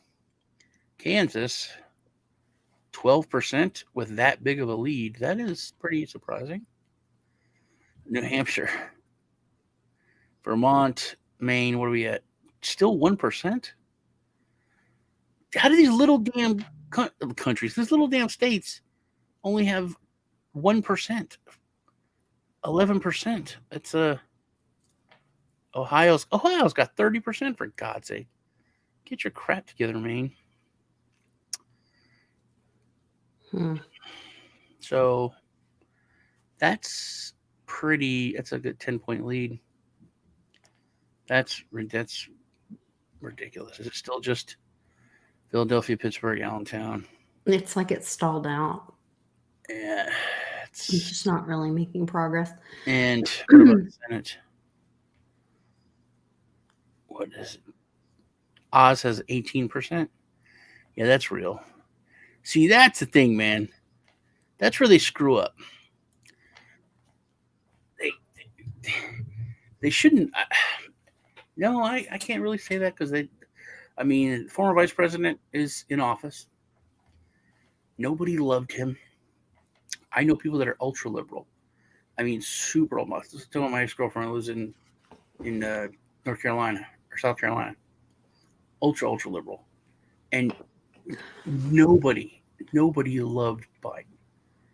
Everyone hated Trump. Not one person was like, "Yeah, this guy." No. Okay. What are you talking about? People loved Trump. No, I'm talking people about liberal. lined up Liberal around the people building. that I know. Not one of them loved Biden. They just hated Trump. I don't know any. Oh, nobody loved Biden. They just hated Trump, and that's why. I don't know any. When I they don't were know liberal, any that's liberal. why they voted. I don't know Yeah, any I get liberal that. that was like, "I'm so glad we have this guy. This is all Right. what I want." No. They just hated Left. Trump. That's Yeah, it. I agree. That's why liberals voted for But him. somehow, and I know lots of people that love Trump. I know lots of people that love Obama. A lot of those liberals loved Obama. So, but then you give Biden more votes than Obama. Yeah, that's BS. Yeah. Give him more votes than Trump got. No. And there's no desire or love for the man. I'll ask anybody. No. Do you know people that love him? That were like, "Oh, I'm so happy. I wanted him. on. I love him." No, not one There's person. a great hold on. It shows how many counties, and this is very telling. Hold on. I'm going to show you this. But then I made the big point about social media when Musk came out and showed that like half of his followers on Twitter were bots. Yes. The bot thing, I think, is very telling, and I think it's going to expose. I think it lines up with the census. I think it lines up with all of that. Look at this, Sean. Okay, this goes right to what you were saying. Obama won approximately 870 counties and got 69 million, however many votes. Mm-hmm. Trump won 2,500 counties. Yeah. And got 74 million votes. Right. Then you want to tell me that Sleepy Joe only won 500 counties, but got 81 million votes. That does not make any sense. I think their Achilles heel is that they just start throwing numbers and think they can throw any amount of numbers. Look at Dr. Oz. Mm-hmm. That was the closest race and everything that we're watching on CNN. everyone, there was 42% of people in Pennsylvania said that Dr. Oz was too radical.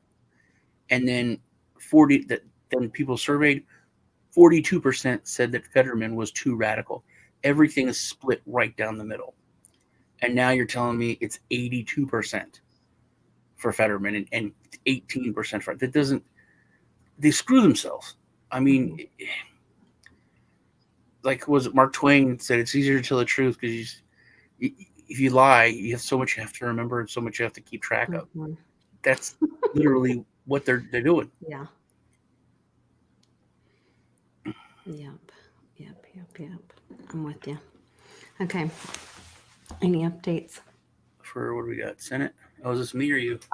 No, it's you, but I'm so curious about, like, I'm hardcore about the House because I think that's where we can take back our country.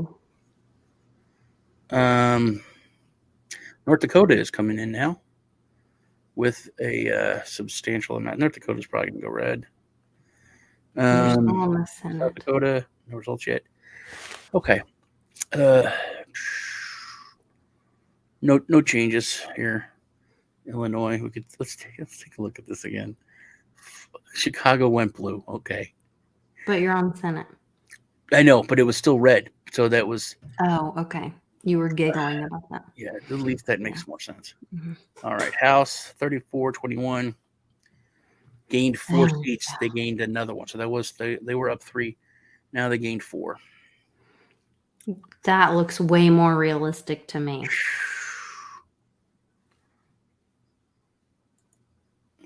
Yes. There you go. Praise Jesus. Alabama, we got. Okay, they went. Mobile went pink. So Huntsville has not counted in yet. So.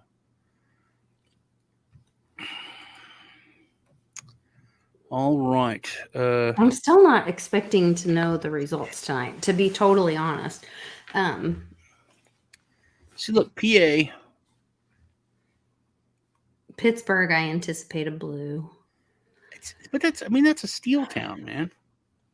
Allentown, steel town. Both these are all coal. It's a big city.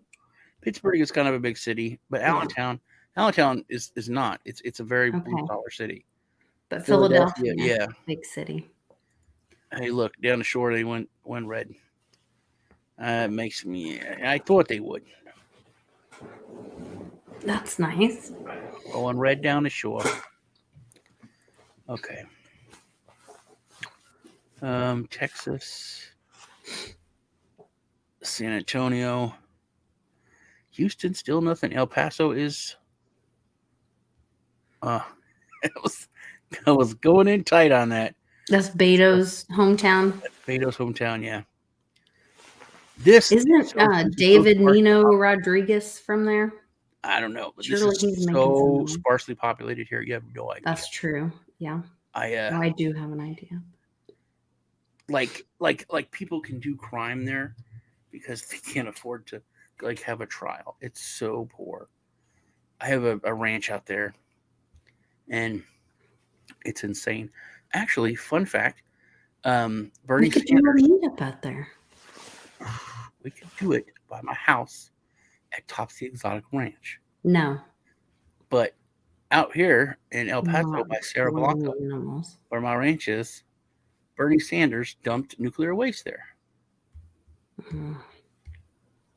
A lot. It was a big deal. That sucks. But he made a lot of money doing it. So that's old Bernie. Okay, what are we looking? Governors. Governor. Totally blue. It's not totally blue. That's blue, brother. Light blue, and I'm not your brother. Beto's got 1,000,003. That is pretty freaking surprising. I mean, I guess Austin's pretty big, and Dallas, yeah. Jeez, Louise, wait a minute. My God. I wish they told us what counties or what. This is where the criminal mainstream media should be held accountable for the lies that they have spread about people. This is where, when you were saying, like, Look at this. you should only be able to spend so much on a, what is that? See, this is Georgia is now, Abrams is losing. She was beating the crap out of him. See, this is what they stop it, and there's a weird count, and then all of a sudden they get extra votes. That is what happened before. Mhm. So I think that. So, but this is, dude. This is like an actual race. 45% reporting. That is huge. But that's where the National Guard's there. I don't trust them. Well, I do. What is the National Guard? The National Guard is made up of U.S. citizens that it's like me and you. And you go in and you do one weekend a month and 2 weeks a year. Don't be that patronizing. Yes. I know how the National Guard works, but how on the upper level? Who runs the National Guard? Is it by state? Because it's all It is by state. It's all the powers is by state. It's all called out by the governor. What about funding? What about control? If that's by state, then why are they involved in a federal election? And how are they given authority to... It's not a federal election. These are midterms. They're state elections. Yeah, but they're for states. These are for it's not states. For state office, it's for federal office. It's to represent states. This is for state representation. These are for individuals. This is for state representation. So much lawyer talk today. No, I'm just right. I understand that. And then, but then also, if it's by state, look at Rhode Island with their tininess and their yes. Look at South Dakota with their poorness. So how the technology for the cyber security is not going to be uniform. So South Dakota also has a lot of tribal lands that may be involved in this. I don't know where that plays in. But if they're in charge of cybersecurity, the level of technology wouldn't be uniform for everyone like it would with the Army or with the Navy or with any kind of federal agency, because it's all one fund. If it's funded by the state, and we have two National Guards in Texas. We have the National Guard and we have the Texas Guard, completely separate. You have a private one, like the one that DeSantis was recruiting for, the private. I guess we have Guard. We have the Texas Guard. Okay, so DeSantis was recruiting for a private guard and then the National Guard. I didn't realize Texas had that as well. Yeah, it's on Fort Hood. It's on North Fort Hood. It's a small base, and my neighbor, she was part of the Texas Guard. Bush was in Vietnam, was part of the Texas Air Guard. We would have an Air Force. But so in Oklahoma, what Governor Stitt was doing, we have the 45th division of the National Guard, but then he was also recruiting, and they were doing they changed a lot of stuff to help recruit for more highway patrol. Was it highway patrol? So state patrol or something like that. Video said most of the National Guard's money comes from the federal government. You do not need to be a citizen to join the National Guard. What? If you're an MS-13 gang member, you can come across the border, join the National Guard, and you get a gun. Oh, bullshit. You made that. But he said you don't making stuff up now. You guys are just making stuff up. JDO said you want to be a citizen to join the National Guard. Well, maybe you can join with a green card. I don't know. We'll look into all that. We'll look into it. Everyone's cheering on the Trump Republicans from Canada. But my point is if the funding and money is not the same, then the level of technology wouldn't be the same. So you could have great cybersecurity by your National Guard in South Carolina, and then crappy in North Dakota or South Dakota. Who says that it has to be top security? Maybe, the most secure elections ever are like in India, where they dip their finger in ink and put it on paper. But it's not the most secure, I would argue. Also, that's not not what I've heard. That's not cyber security. It doesn't have to be cyber. What happened? Listen to me, Linda. Did you say Linda? To me. Yes, I need you to stop talking. Listen to me. So, what happened in New Jersey and some of these?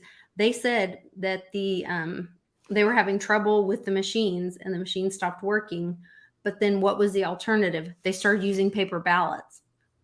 So, if they were there and overseeing the ballots and overseeing the paper ballots, what you said, and they did the counting of the ballots. You said they are in charge of cyber security. I read an article. So that is directly on my point of what I said about the level of technology. It would have to be the same. No, it doesn't. Yeah, it would have to be. Cyber technology. Maybe they turned it off. They're the same. They turned it off and they counted the paper.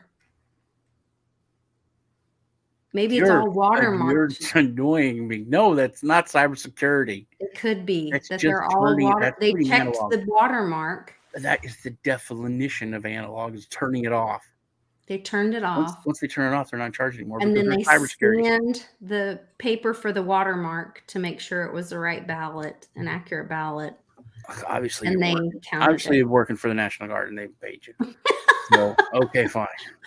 I'm part of the National Guard. Yeah. I don't know. The reality is, I don't think any of us know. And I don't think we're going to know tonight. I don't even know if we're going to know tomorrow. Example of use of members of the Guard. Only Texas National Guard can oversee a Texas event. Unless the president nationalizes the Guard, that would change everything. Well, JD, I'm going to make a point. The president can't nationalize the Guard without that governor's permission, right? No, they can with Title 10. They set up here. Okay. But how are they then sending Guard members to fight wars overseas? Okay, so what's his name? Tom Hanks. Help me. No. Trek with 2 Ks. I did an interview with him and he told me about this. So Bush Jr. changed the laws about all that.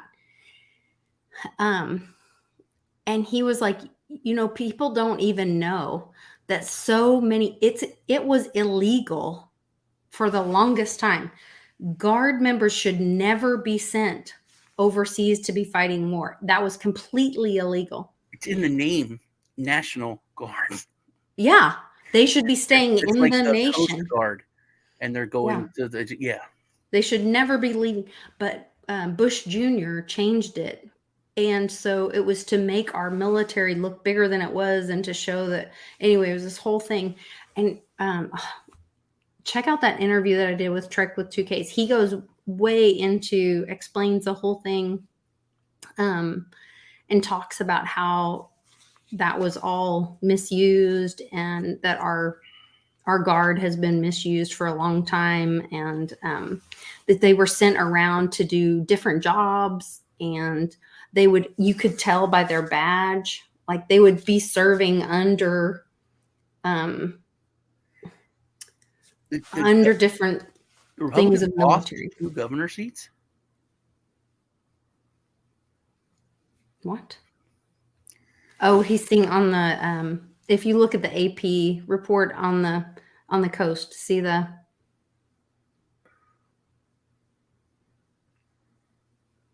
They're probably talking about Oklahoma. No, it's not confirmed yet. It's only light blue. Well, there's not 25 confirmed, is there? No, there's only 11 confirmed. I don't know where we we are. 25. It's got to be all the governor. It says 10 dim. I don't know. I think that they're counting the leaning ones. So then 1, 2, 3, 4, 5, 6.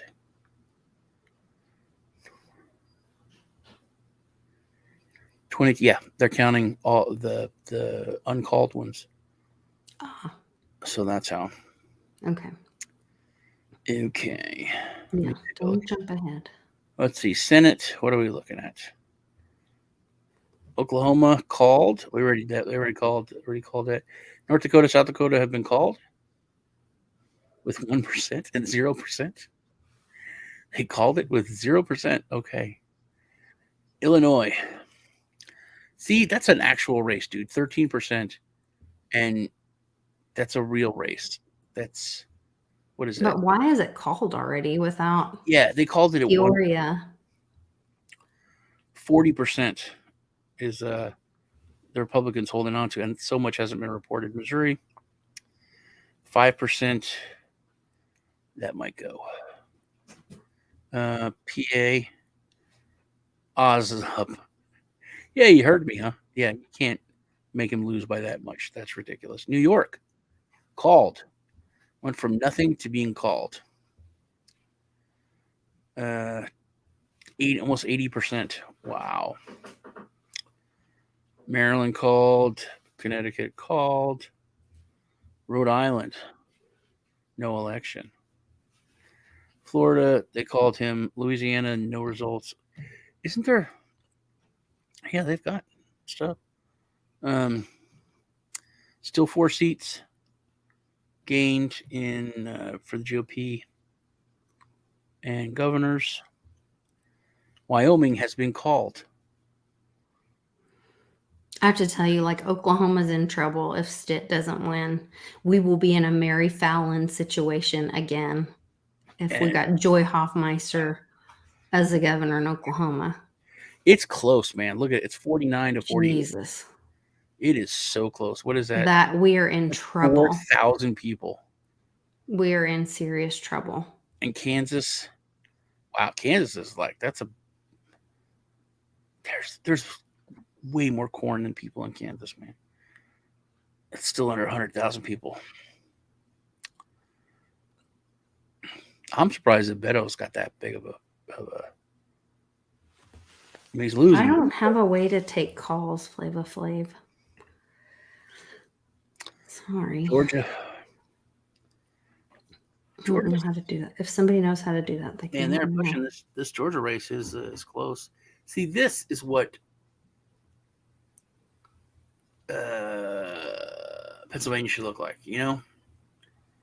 But they're trying to play. They're trying to play. That is damn ridiculous. All right. So, they lost a seat. Who they? A House. Republicans lost. They were up by. They gained 4. Remember? They dropped back down to 3.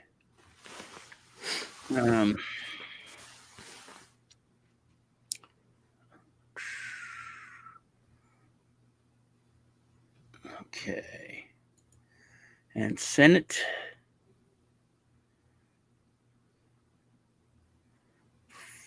40. GOP has the majority. Wyoming, there's no election. So Wyoming, there's. See if Bice won in Oklahoma for the House. Does it say? Let's see. They'll be in Oklahoma City area. Bice. He has 50. It's she, but she. Oh yeah, Stephanie. That's yeah.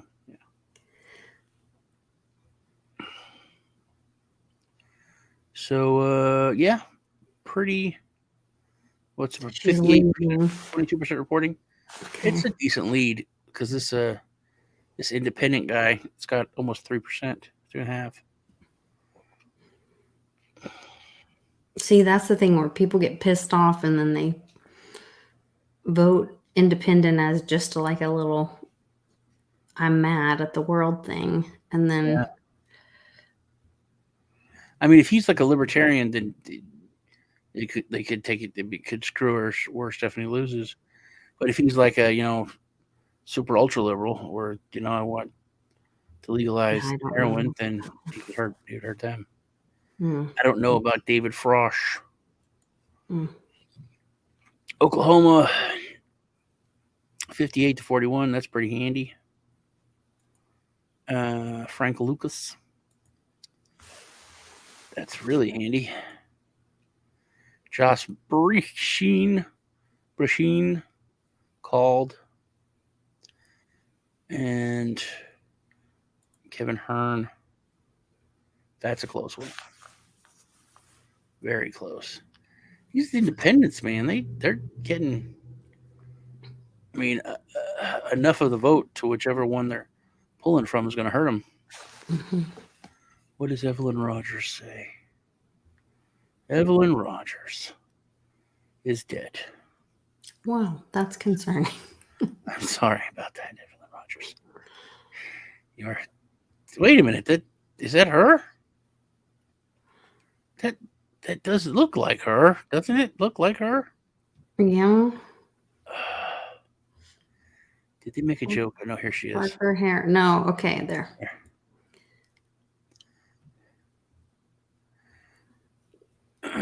Well, she's got 3% of the vote with no presence online at all. Wow. Evelyn for U.S. Senate. All information about this candidate was directly obtained from their website. Seeking office to make a difference in Congress as a conservative Republican woman. So she is pulling 3% of the vote from old boy. See, that's what I'm saying. Like even that the other that what's her name? He'd be at 52%. Help me. The person that's the blue person in Oklahoma, Joy Hoffmeister, she used to be Republican. So what is going on? I don't know, but they're still down that one. So it's right. New Mexico starting to report. Let's see what's going on. Colorado is 4% in, and they are beating the crap out of the Republican. Mm-hmm. Wisconsin, they're starting to report with 1%. That's a lot. PA. I think this is fake. I think Pennsylvania is totally fake. North Carolina is a very tight race. Yeah. Georgia, it's getting closer. You want to do a She's holding all the cities in the morning because I gotta get my kiddo to sleep. Oh, yeah. I gotta check in with him. Yeah, I haven't eaten all day. Charlie fed him. I had like a bag of Cheetos or something, but I want to grab something to eat. I want to check in with my kiddo and my husband, and then you want to check in the morning. Yeah. Make sure you like and subscribe and leave. Will you be up in the morning? Because you're going to be up all night watching this, probably. I'm going to probably stay up and watch this, but it's tomorrow's family night. I was thinking we have the show on Thursday tomorrow, but yeah. Tomorrow is Wednesday. Yeah. And I think I have a doctor's appointment with Cannon. And I have Wednesday morning we can jump on with Dave in the morning. Okay. Coffee with Den. Look at all this blue. If we're up. Look at all that. Just the center of the United States, all blue. That's weird. Is that governors? Yep. Lost 2 seats. No way. Man, can't believe governor of Oklahoma. It's not That going to is happen. so- Do not will that to happen. That is such a close race. That's a close race. That is a close race. This is not a close race. Kansas is probably going to go blue. All right, I'm out. If you guys want to stay on with Sean, make sure you are on his channel watching. No, Toshi because Sean. no, you got to end the stream because I can't end the stream. So we got to go. Oh. Yeah, I love you. Love you all. Please remember to crush the like Okay. button. Have a nice night, Lisa. All right. Good night, guys. Bye. Take care. Bye.